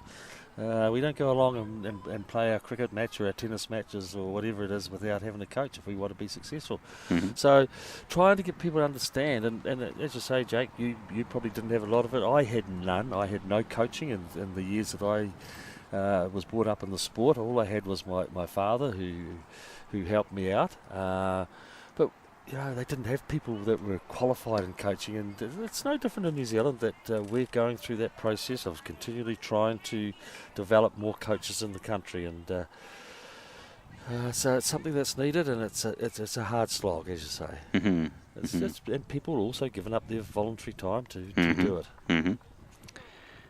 That's one of the biggest complaints that I hear from people is that, coaches are all volunteer.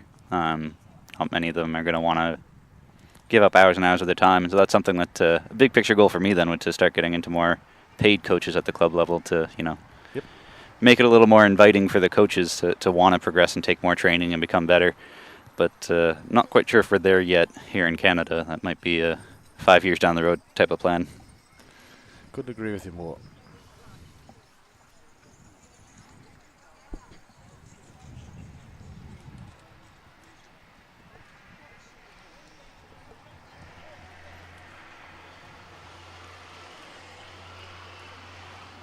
I think both skips are walking down here now to take a look and see what's what. Only as far as the first hog line, and they're coming back though. That 10 meters must have made a big difference. For sure, one blue one with BC there, and I think Manitoba's got second up front, but how else you're going to get in there for a second shot, I'm not sure.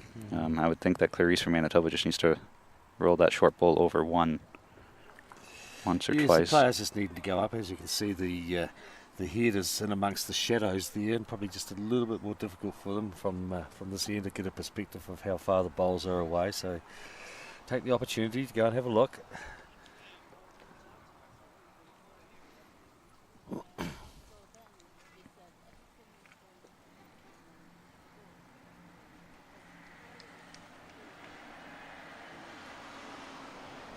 Having a look at the path of this bowl as to definitely at the weight. Oh, yeah, still the one shot to BC. And they will take that and run and make it 13-6.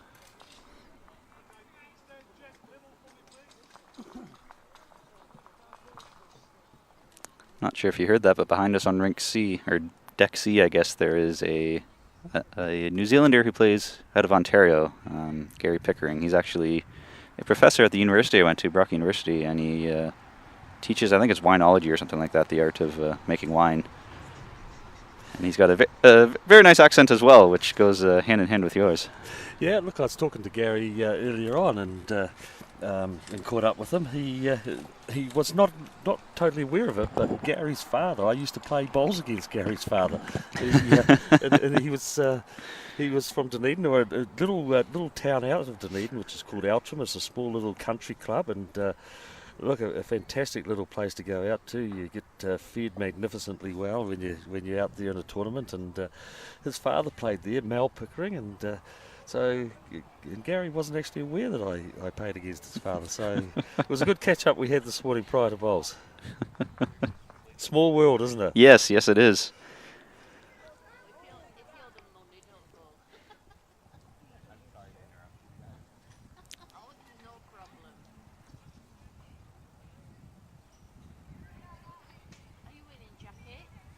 So what is your preferred format, or I guess discipline? Would you rather play singles or fours, or I have pairs play? generally been, I always probably found fours a little bit boring at times, but it was where I was brought up. And in my first 7 years of playing bowls, I led in fours, 7 or 8 years. My next 3, 4 years, I played as the second in the fours team. So I was really drafted into that area, and I have probably been quite dominant in my following years after that as a fours skip. So it is the event, and it just grew on me, and it's probably the one that I play the most now. It's the one I've had the most success in my bowls career. I enjoyed singles, but just got over it after a while. I just found it a little bit, I think everybody just got better and I got worse. And probably the game that I love pairs. I think you're involved in pairs, whether you're leading or you're skipping, you're involved in pairs all the time. So I love it. But fours has been the predominant event that I've been successful in. So, yeah. And it's been the one that I was selected to play for primarily when I represented New Zealand. And it has been when I've represented my local area. So skipping the fours is the role that I've tended to fill most of. It's great though, working with a team. Yeah. And in the latter years that I've been involved in our representative sides, a lot more of the younger players are coming into it now, which is a good thing because we need them in there. We need them in our representative sides to start taking over the roles that I have filled and some of our prominent bowlers in our own district have filled. So I think our last team that I was selected to play in, which is what we call our national inter-centre competition. So it's a single, a pair, and a four from the area. I skipped the four, and I had 3 young fellas with me, and it was fantastic to bring them through because it was the first time for one of them, well, first time for 2 of them at that level, second time for one of them, and. Well, you can imagine what they called me, the old fella in the team, because their 3 ages added together, I think, came to 1 year less than my age. So they were all young and enthusiastic, but it was great to have them playing with them. So I enjoyed it. I enjoy the fours. Yeah, I found growing up when I played fours, I absolutely hated it. As a youngster, I found it too much waiting around, not doing anything, not involved. But once I don't know, probably hit around 17, 18 years old and found the right group of guys to play with, I absolutely loved it. So I think it's very dependent on who you're playing with, how enjoyable it can be. But you could say that about any team game, really. Yep.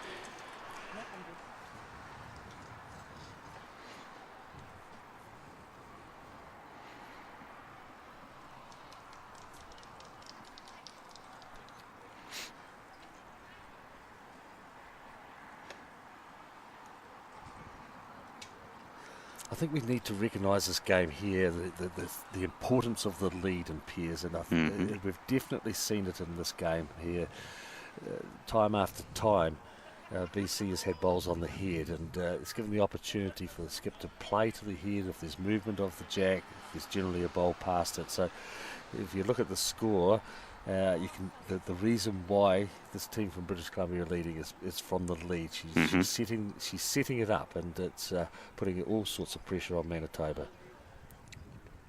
Yeah, I used to never believe that when I was growing up that the lead made that much of a difference, and I used to hate being shafted at lead. But I think 2014 was the year it really hit home for me because we had a training camp in Florida where we had a test match against Team Scotland. So they were over running their camp there too. So we had a 3-day tournament against the Scotland's national team. And I was playing pairs with, I think George Whitelaw might have been his name. I'm not sure. But I was playing lead and I was playing lights out, which was the first time I've ever really seen a lead make a difference because whoever my skip was not having a good game and kept knocking all my bowls out, which was not ideal. But that was the first time I ever really saw a lead make a difference, and it was 3-bowl pairs as well. And I found that it really does make even more of a difference in 3-bowl pairs than anything else. But I think it's one of Bester's quotes or probably he's quoting someone else, but he's the first one I heard it from, saying that the lead wins the game and the skip determines by how much, which I think is a very true saying. You're not wrong there. Yes, well, BC have got some shots here. Could have 3 or 4. 1, 2, 3. 3 taps to the leg for sure. When you introduce someone new to the game of bowls, do you normally throw them at lead? It has been a tendency, yeah. Yeah, it has. And look, I go back to myself when I started. I started as lead, and I think there's some... I think, like, times have changed. And as you say, you get a little bit bored at playing at lead, and but it's such an important area of the game, and these days we don't have enough players. And I'm not talking about New Zealand specifically, I'm not talking about Canada specifically, but I think it applies to both of those countries, that we don't have enough players who want to actually say, I'm going to be a lead and I'm going to stay at lead until I represent my country, or whatever it is, or I'm going to try and represent my country. And we're crying out for people to play off the front end of a team, and you know, people want to rush in there and get up and think that they can be a skip, and but are not necessarily qualified or had enough experience at that level. So opportunities out there for people if they want to get into this sport and take a good grip of it. Get into the lead spot, make it your own. And look, I can think back to years ago when I was skipping our inter-centre team. We had a couple of guys who just stuck with leading, and that's all they did their whole bowls career. Hardly ever played skipping, and they played the odd few games of singles and that sort of thing when it was a regional event, but overall, stick to that lead.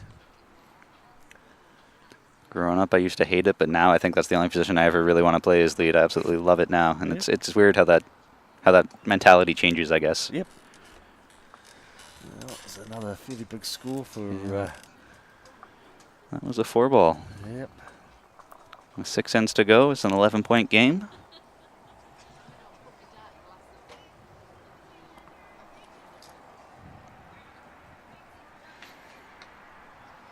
Do you think when we introduce someone new to the sport, we should be having them at lead, or do you think we should throw them at vice or skip or some other position? I think to bring them into lead. Yep.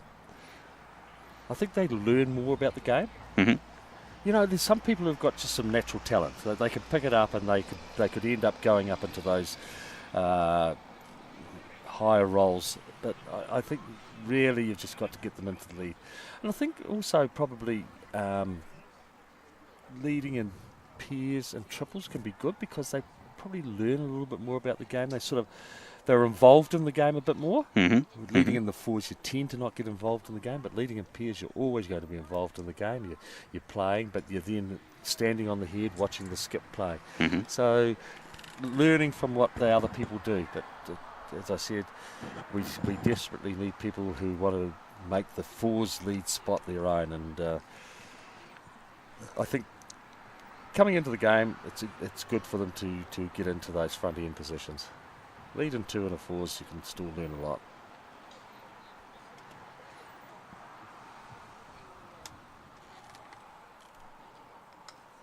Looks like both leads here are playing well past the jack. That bowl's in the ditch, and off camera is Lorraine's first bowl as well. So apologies that you're not going to be able to see the bowls near the ditch here, as our camera's not quite set up to capture the last foot or so.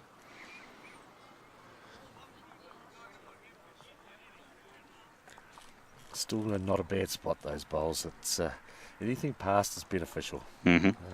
It's just something we've noticed, and I've noticed it, that the number of short bowls, that become, well, they're not even playing a part in the game. Mm-hmm. We need to ensure that we've got bowls past. We did a good drill here at the training camp the other day of putting bowls in what we call the effective zone, and it's a triangle behind the jack, basically, of around about absorbs about a metre and a half each way, and it's just putting bowls into that area is so beneficial, because the jack starts moving back, or someone gets close to it and they move the jack back. Those bowls all start coming into play. So, look, it was a good drill for the participants the other day, and they learned a lot from that. They talked about it afterwards as to how beneficial it was for them, especially when we then went into a little bit of match play, and they adopted that policy, and the ones who were doing it were successful in winning their games. It was interesting. I was talking to Don Caswell the other day just about short bowls, and he said that he'd been communicating with Neil Booth. Neil is involved in high performance bowls in Ireland, and a magnificent player in his own right as well, represented the country on a considerable number of occasions. And they have done some statistical stuff on short bowls and said that if they have 10% or more of the bowls are short of the jack, they invariably lose the games. So, and their stats are showing that. Now, look, that's just a stat that we can start using as well, because if it's been determined by doing some good work, it's going to apply everywhere. It's not just it's not a stat that's only going to apply to a specific country or Pacific. 10% of the bowls or more are short of the jack in a game, they will invariably lose it. It's interesting. So something for me to add to my speeches when I'm next to them.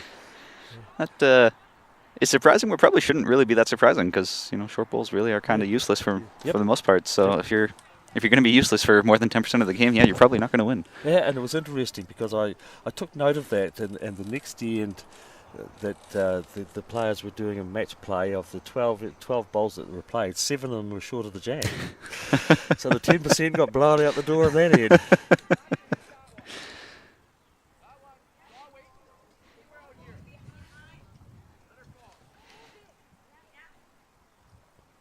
I can only imagine the amount of work that would have gone into doing a study like that, though, to be able to actually have to count all the bowls and find out. Yep. Tedious work, but well worth it. Tedious work, but some good information. And that's what it's about between the countries. And you've got people like Neil and Steve Glasson in Australia, and Peter Bellis, who's involved with New Zealand, Sharon Simmons, myself.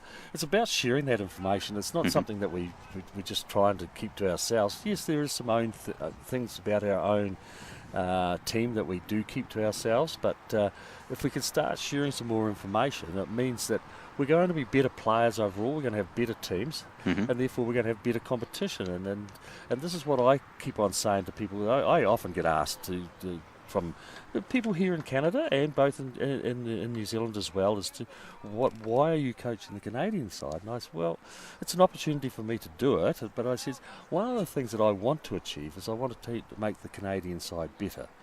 I said, I want them to perform better, be better on the green, be better off the green. But I said, if I can make them better on the green, it then means that we're challenging countries like New Zealand and England and Scotland and Wales and Australia. And they're going to have to get better.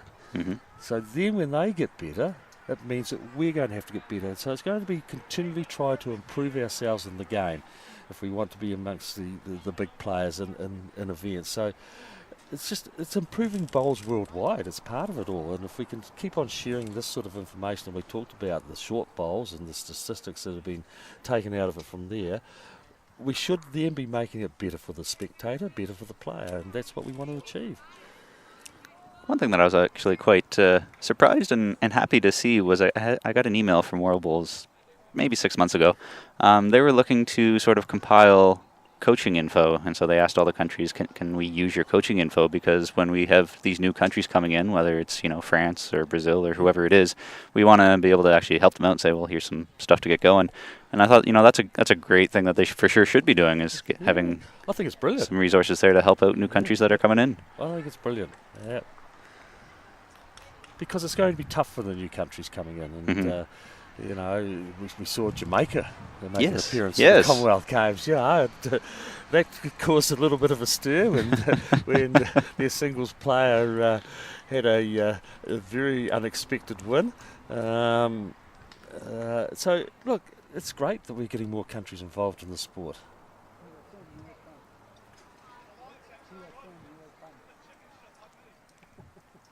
I think it was France that just opened up their first green earlier this summer on June 2nd. They had a big hullabaloo where they invited everybody out to come check it out, which is always good.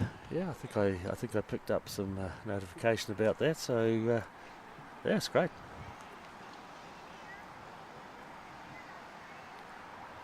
Playing with the mat length here a little bit. Marilyn's brought that up a fair pace. She did that before and then threw the jack out of the ditch, and I think she may have fallen for the same problem again. It's just when she's delivering the jack, she's turning her hand, and it's subsequently the jack's rolled back a wee bit, maybe still in.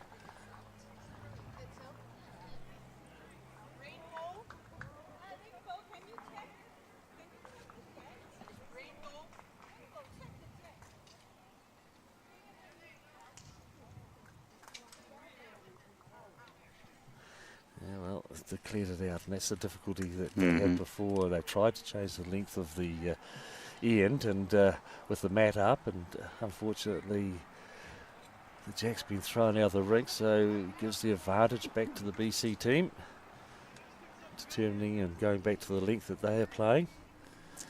Mat right back on the 2 metre, going to a near full length end generally.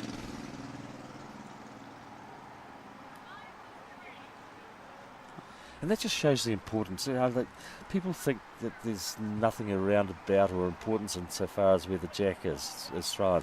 That's a perfect example where a team is dominating at one particular length and the other ones are trying to change the length. I always say, go out and do some jack throwing. Go and get a half a dozen jacks out of the box and head out on the green and just throw half a dozen jacks, 3 or 4 times. Pick a spot where you want to throw it to. Put a mark on the green. Put some discs on the green or something to say, I'm going to throw my 6 jacks within a mat width or a mat length of that particular spot. It is a skill. It is an important part of the game. Absolutely. Absolutely. That's one of, I guess you could say, an underrated skill. Going back to Daryl's question that people don't practice enough would be jack throwing, jack rolling. They don't. They don't practice it.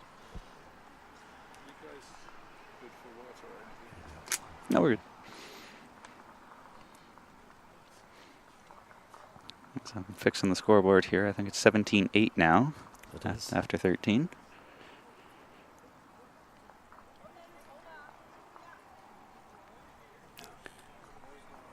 Getting back to our coaching little chat too, to tie that in with jack throwing. The way that some people even hold a jack, I've seen so many different ways. They hold it in their palm, they hold it with 2 fingers, 3 fingers, 4 fingers, and I feel like that really makes a difference on where it's going to end up too if you're not holding it properly. Yep. And look, it's the same as following through with your bowl. And we saw that jack thrown from the Manitoba lead. She came through with her arm, and she turned her arm as she was coming through on the delivery of the jack, and immediately turned the direction of the jack to go out to the boundary peg. So it's a case just similar to your delivery of your bowl. The follow through is important. I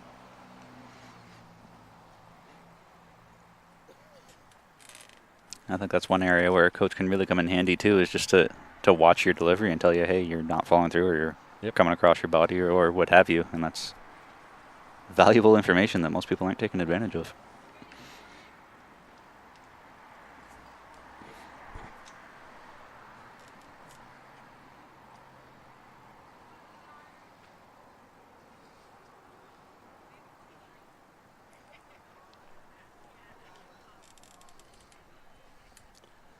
Sort of looking around this tent that we're under, Jake, and hopefully those repairs up there are sort of understand it did have a little bit of an issue with it last night. Yeah, so we were here yesterday to test out the equipment, and we were here till 4:30, and everything was fine. And so we took off for the hotel to check in and get ready for the banquet. And I guess it might have been around 5 o'clock, 5:30.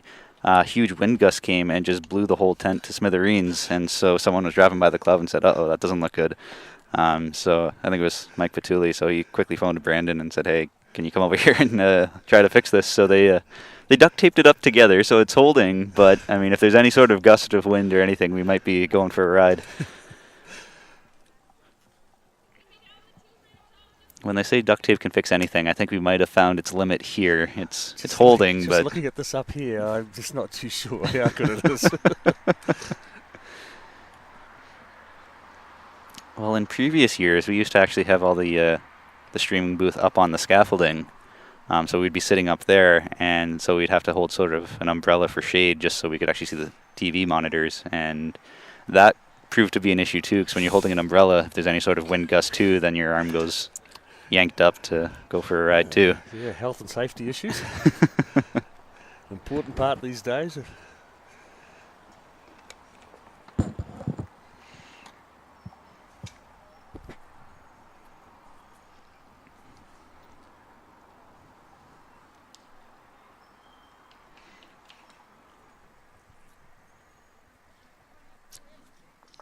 Interesting that we were just talking about 10% of your bowls being short, and right now there's only 2 bowls past the jack, now 3. as they move the jack back. But Yes, but we're talking about it when the jack was there, where Yeah. it was, and as you say, there was there was 3 or 4 bowls that were short of the jack, and look at them now, and this is what we're talking about, because there's jack movement. And as soon as we have jack movement, they are effectively just taken completely out of play, and they become an issue for the players following us to try to get access to the head. makes life very difficult for the skip. I think I would almost rather have all of my leads bowls, well past the jack than anywhere short.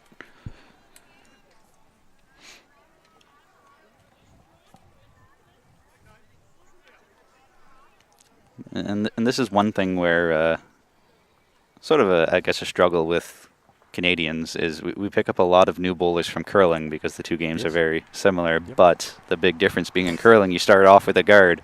So any new curler or new bowler who comes from curling will invariably try to throw some short bowls because that's what they're used to. And so to try to get that out of their system, saying, hey, stop throwing short bowls, they're not useful. Yep. Yes, I can understand. It was interesting. There was a couple of players that were at the youth championships. Came from Alberta. They were. I think they've only had about 3 competitive games of bowls. They were curling background. Mm-hmm. Gee, they adapted well to it though. Yeah. They were good. Yeah. Just if we can harness them, and they're involved in the curling programs. Mm-hmm. But if we can harness them into this sport, I think they would have a future.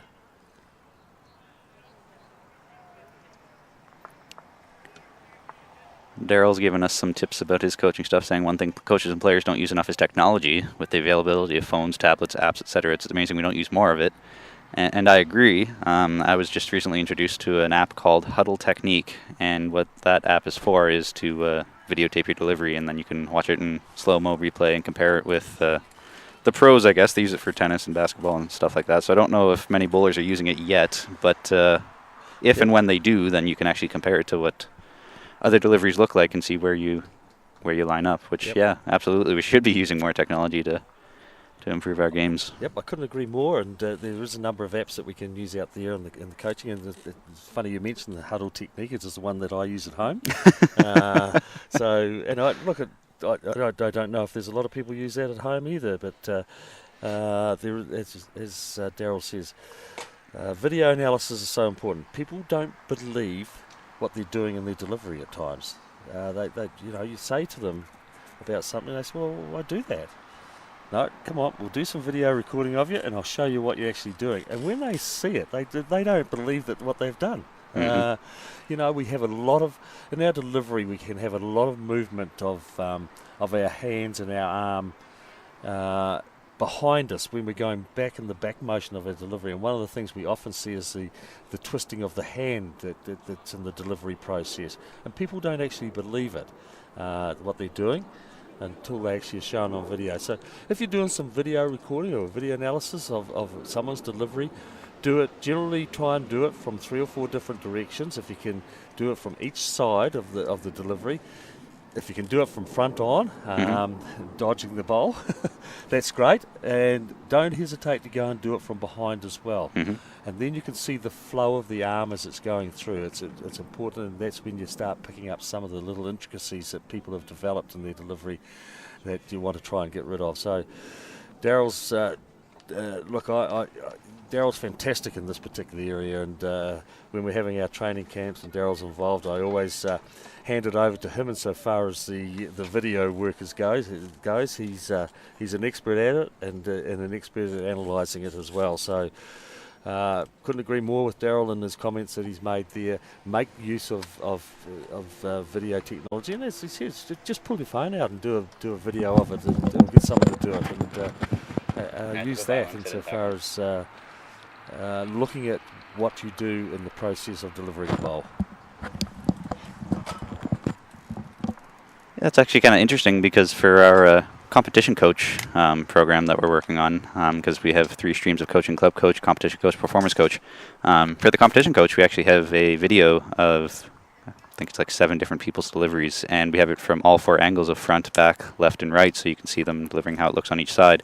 And I want to say that those videos were made probably over 10 years ago. Like it's old quality stuff, but even back then, still realize that's a good idea to be able to see it from all angles.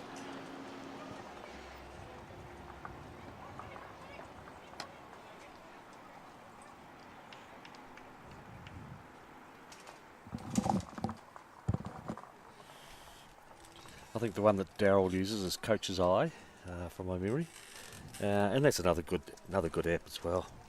Very good.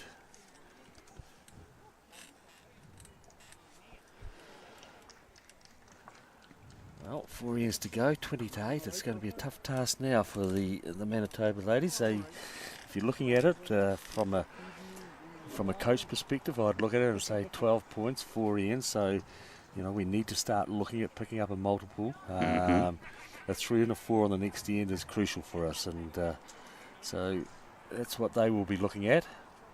They want to get themselves back into this game.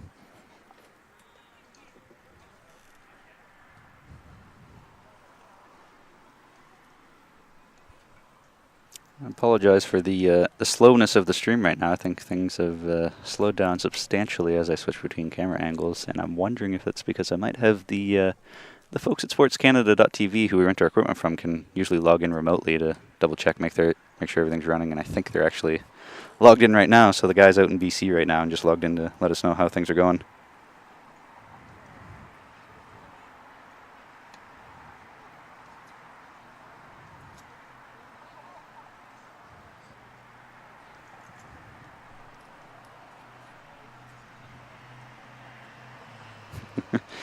And Daryl just texted me saying, good memory, it is Coach's Eye that he uses.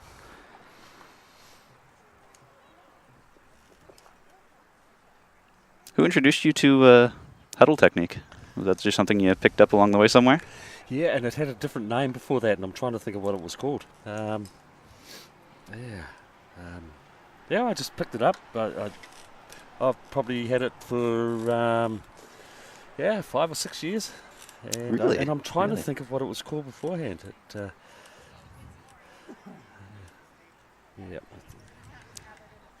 And then they changed the name of it. And I can't remember. Where I picked it up from. Life is going to get real difficult here for Manitoba real quick, as it's now 2 for BC. Yeah, it certainly is.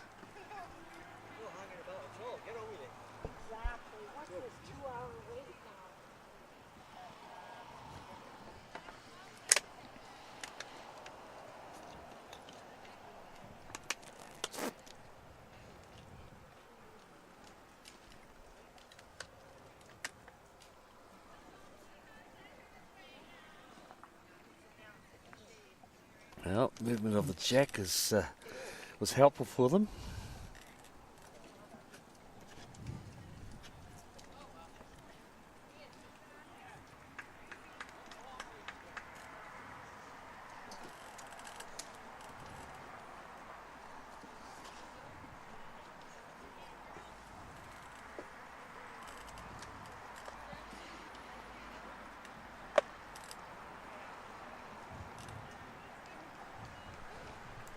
It's interesting how the target in bowls can change so much the way the jack moves. If anybody were to tune in right now and say, well, there's nobody near, but it's just because the jack got chipped away, which is makes it so much more interesting of a game that you really have to sort of focus along the whole way. You can't just pick your points when you tune in.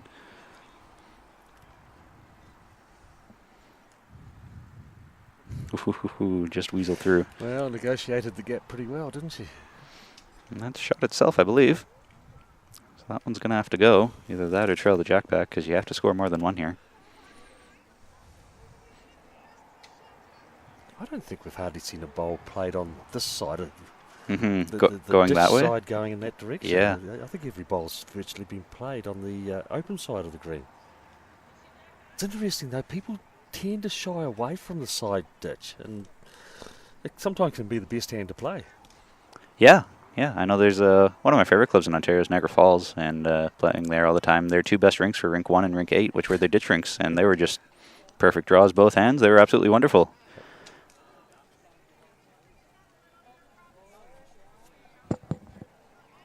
I wonder if maybe they figured after trial ends that this hand's not playing as well, because even now they're still not still trying to keep away from it. And that's the importance of trial ends. Look, so many people don't take enough out of the trial ends. Mm-hmm. They get in and think, oh, yeah, just getting a feel of the weight or whatever it may well be. I always learned from a sports psychologist back in New Zealand. He said, because I had trouble with trial ends when I was involved in international bowls. I just struggled to get myself motivated correctly for them and play them.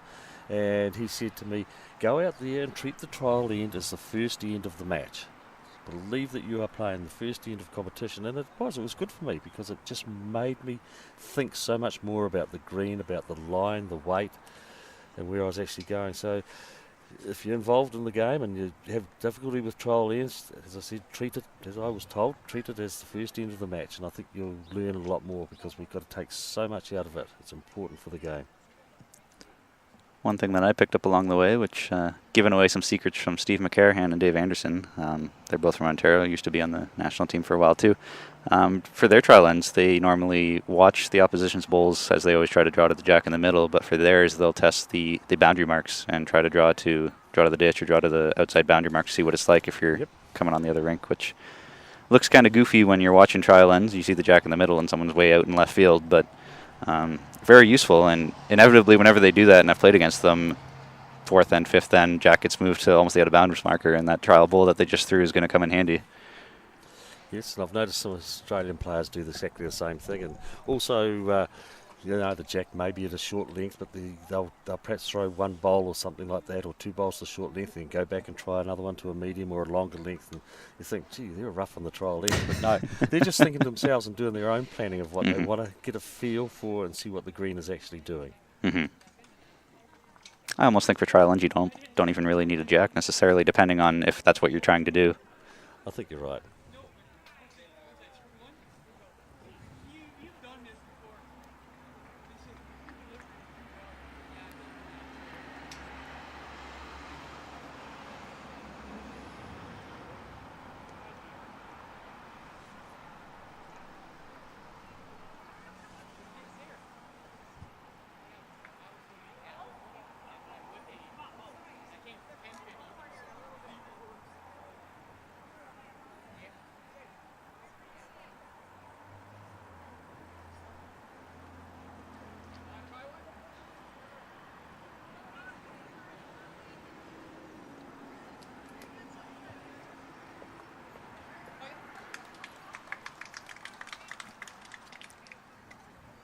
Looks like several of the games are finishing up, and we are here on end number 16 is what we're starting.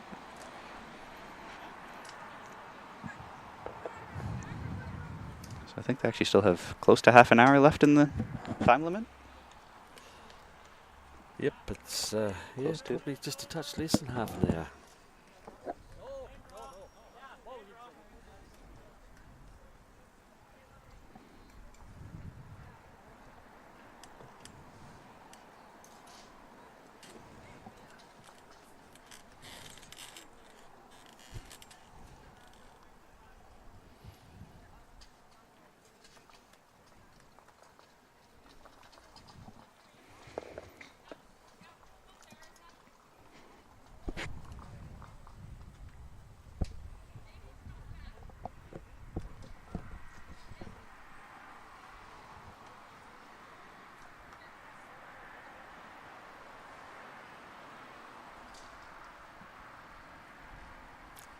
Interestingly, as soon as we were talking about not playing that other hand, naturally the first ball coming down this way.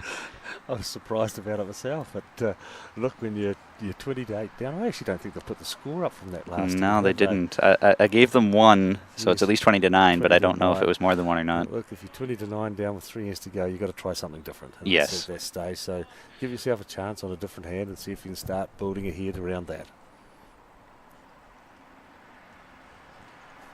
We'll see if this makes a difference too, because she has the mat up and finally kept the jack and bounce too. So change that up and see if that'll make a difference. Hopefully it's not too little too late, but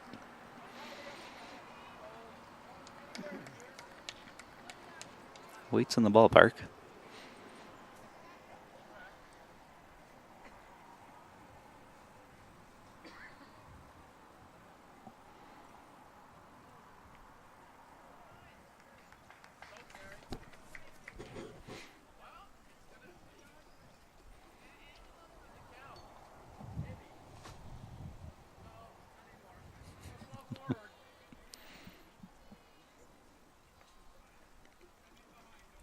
Do you have any sort of a mercy rule in New Zealand? If it's mathematically impossible, then stop playing? Yeah, we do, depending on the event, of course. If it's important that we do have that count back in a round robin situation, then we have to play it out. But other events, no. If it's impossible, then flag it away. Because that's sort of a tricky thing with these events that we always run, is that prior to this year, I guess prior to last year, have a lot of lopsided scores, but you still have to keep trying to rack it up, and even though you're down 40-2 or whatever it is, you still have to keep playing for those last two ends just to try to get as many points as you can for the on-paper difference. But that's kind of a tricky thing to have to teach or try to learn, I guess, is that when the game's already over, you're way up, way down, you still have to actually be trying, and that's not an easy thing to do. That's dead right. Yep.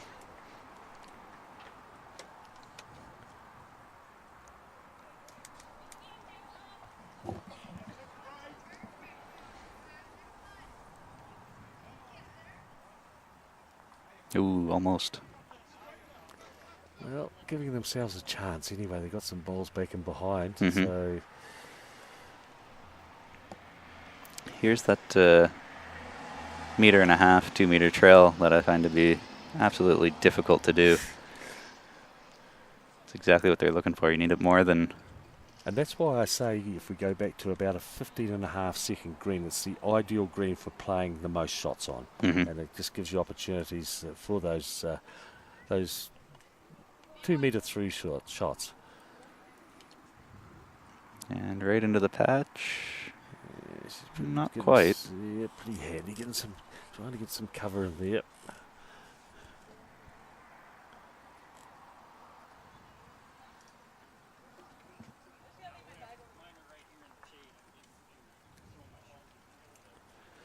Area again here. Oh, just slipping by. The weight's very good to get that trail back in there.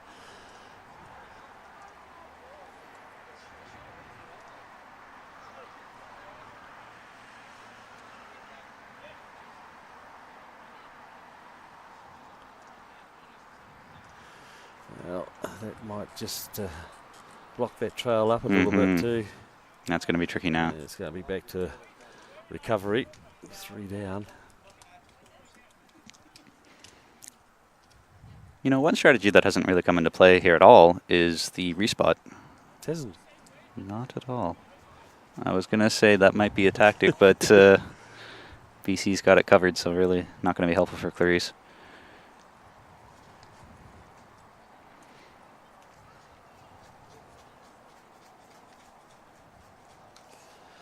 Well, the bonus shot was available, but I don't think she's taken the opportunity of adding it. Nope. So 2 BC points for sure. Looks like a third from where we're sitting. The third in the front there, I think. Yep. Yeah, 3 for sure. And I think that's probably it, but she might want to put a tape to it.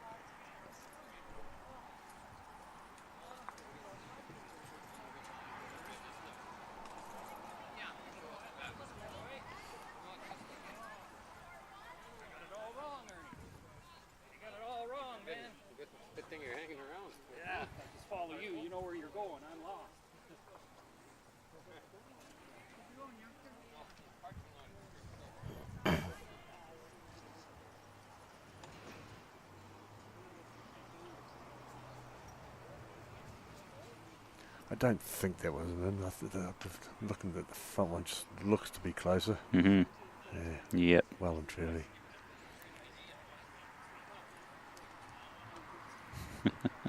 I don't think I've ever seen that before. Drawing out the number 3. That's new to me. That's interesting though with 3-ball pairs. A 3 is actually kind of a big end when you're not playing 4 balls anymore. Yes. Makes a big difference.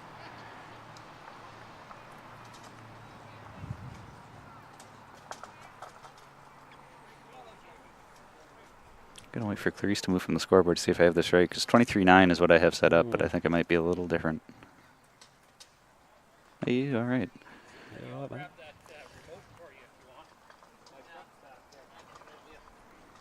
Just up and back now. 14-point game. So technically out of reach. Out of reach, yep. This is where it can be tricky, where you need to try to claw your way back. If they can score a couple of threes, couple of fours, might make a difference by the end of the round robin. Exactly.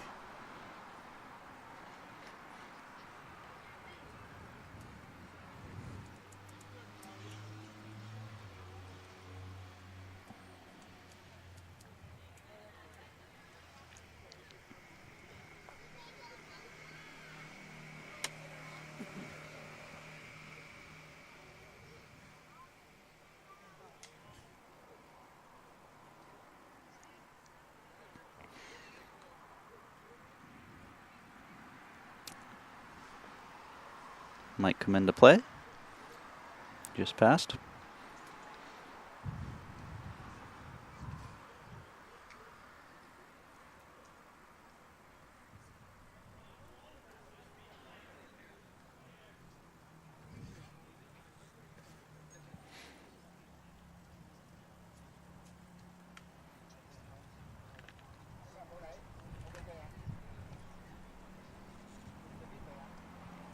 I never noticed till right now, but Marilyn is also a left-handed player, so both Manitoba players are lefties. Yep.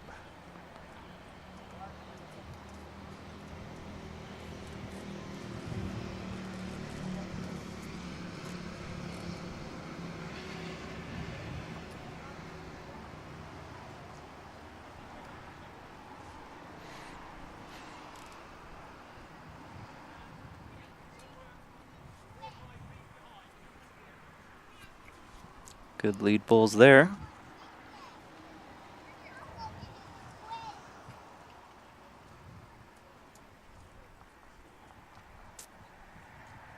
Have you ever played 2-ball pairs? I have. What are your thoughts on that? Hated it. I didn't enjoy it at all. No, I have played on it. We had an indoor event at home that they regularly played 2-ball pairs in, and no, it wasn't for me. I sort of couldn't quite work it out at times.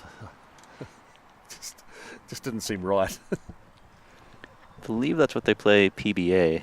And it might have been the PBA that I played it in. Yeah. When I did play PBA stuff, and I think, thinking back, I think it could have been when I played it. The PBA back home now is 3-ball pairs, but no, I struggled with it. I enjoyed it as a lead, but I can only imagine as a skip that it's not really the same feeling anymore, because there's hardly any balls on the green if you want to throw a drive or anything. It's very small targets. Yep. Lots of holes.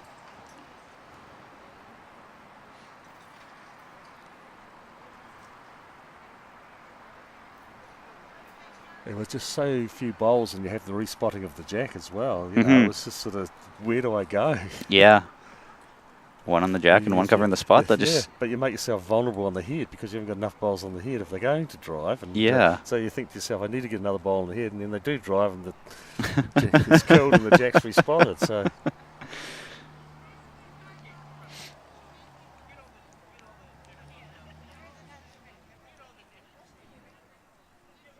What are your thoughts about respot? I'm not a great lover of it. Okay. Yeah. I probably come from more of the traditional era where a killed end was a dead end, a burnt end, and so I haven't been a great lover of it. But look, it's the way it is, and we've just got to adapt. And as a coach, I've got to adapt as well to it. And so probably now I don't have as much difficulty as what I used to have. And I can understand the reasons for having it at the international level. We're talking about before about the TV side of games, right, and it going so long and things like that, that people struggle to understand that you play a fours game and it might come to the last bowl and someone kills the end, and you think, oh, all that time I've been sitting here watching that and no one's scored, you know. So, so I can understand the fact of it's the reason why we do the respot, and I've accepted it.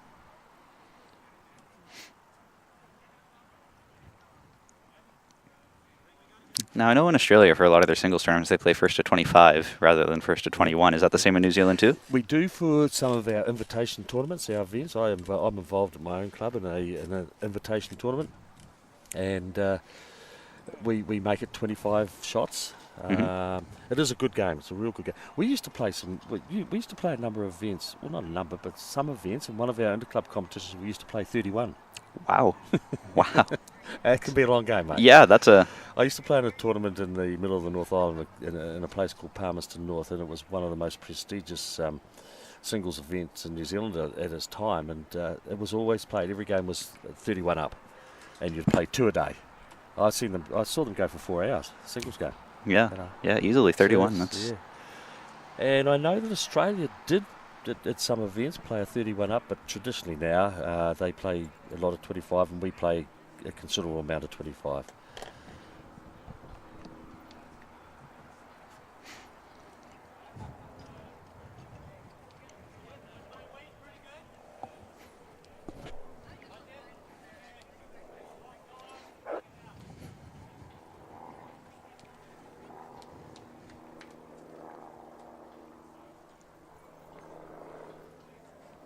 Do you prefer playing 21 up, 25 up points over sets? Yes, I do. Yep. I've never been a big lover of sets and Mhm. tiebreakers. Mhm. I just, yeah. And we don't play much of it. now. Right. Obviously, they do in the PBA. Mhm. And Mhm. as I said, I don't play in that now. So we don't have, I don't think we have sets play in anything else in New Zealand from the PBA. So, and I wasn't a great lover of it. I just think that, it's wrong that you can win a set by, going along nicely. You're winning it 14-2 or something like that, and then you, all right, finish. We go into another game now, and you lose it 8-7 or something like that. Yep. So you're 14-2 and you lose 8-7. So you would have been at your 21. You would have won at 21-10 if you combined those two scores. And so I think it's a little bit cruel, and then you've got 3 years to try and sort it out. So I've never been a great lover of sets.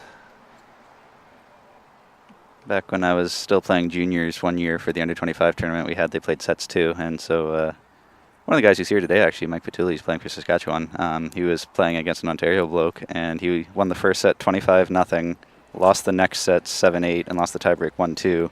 But the final score would have been something like 33-9 if you're playing to points. Which and that's what I'm saying. That's I exactly. think it's a little bit cruel. Yeah, absolutely.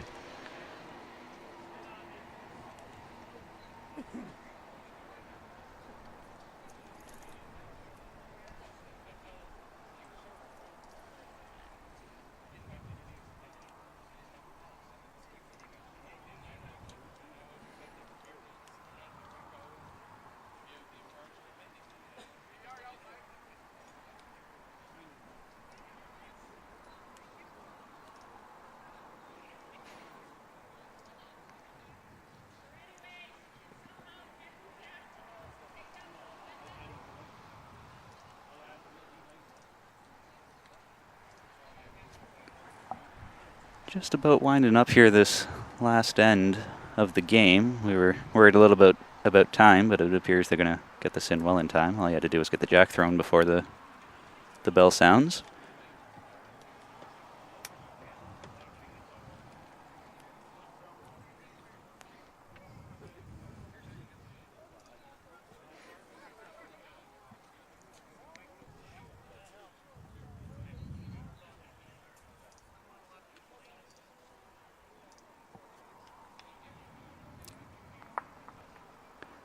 Well, that's one way to get shot out of it. Yep.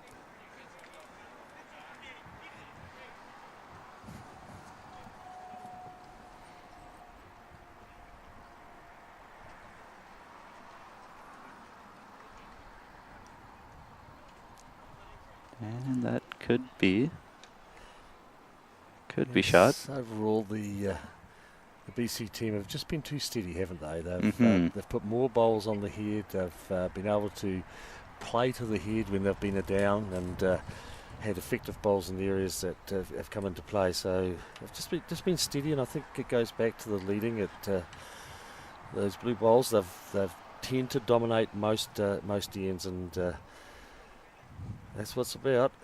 Good bowls in on the head, effective. Mm-hmm. Mm-hmm. Not a whole lot of drives or upweight shots. There's been a couple 3 yards through, but nothing crazy. Exactly. There hasn't been too much of it at all. Mm-hmm.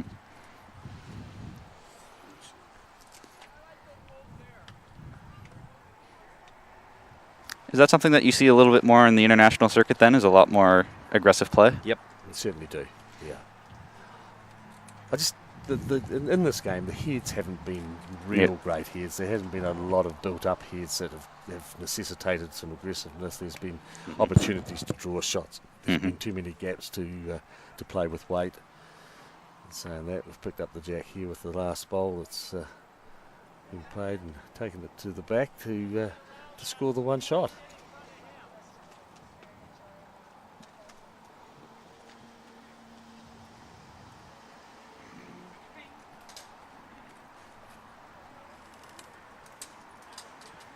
So 25-10 is the final score as BCA picks up the victory over Manitoba in women's pairs.